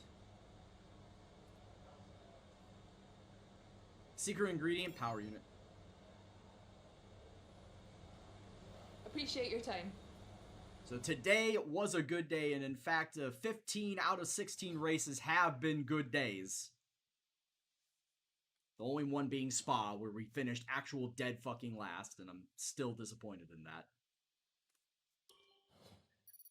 Anyway, a little bit of a boost for the driver acclaim, now 6.5. I'm trying to hope that it gets to 7 by the end of the season, so I can, of course, sign up for a higher, better contract than what we've got.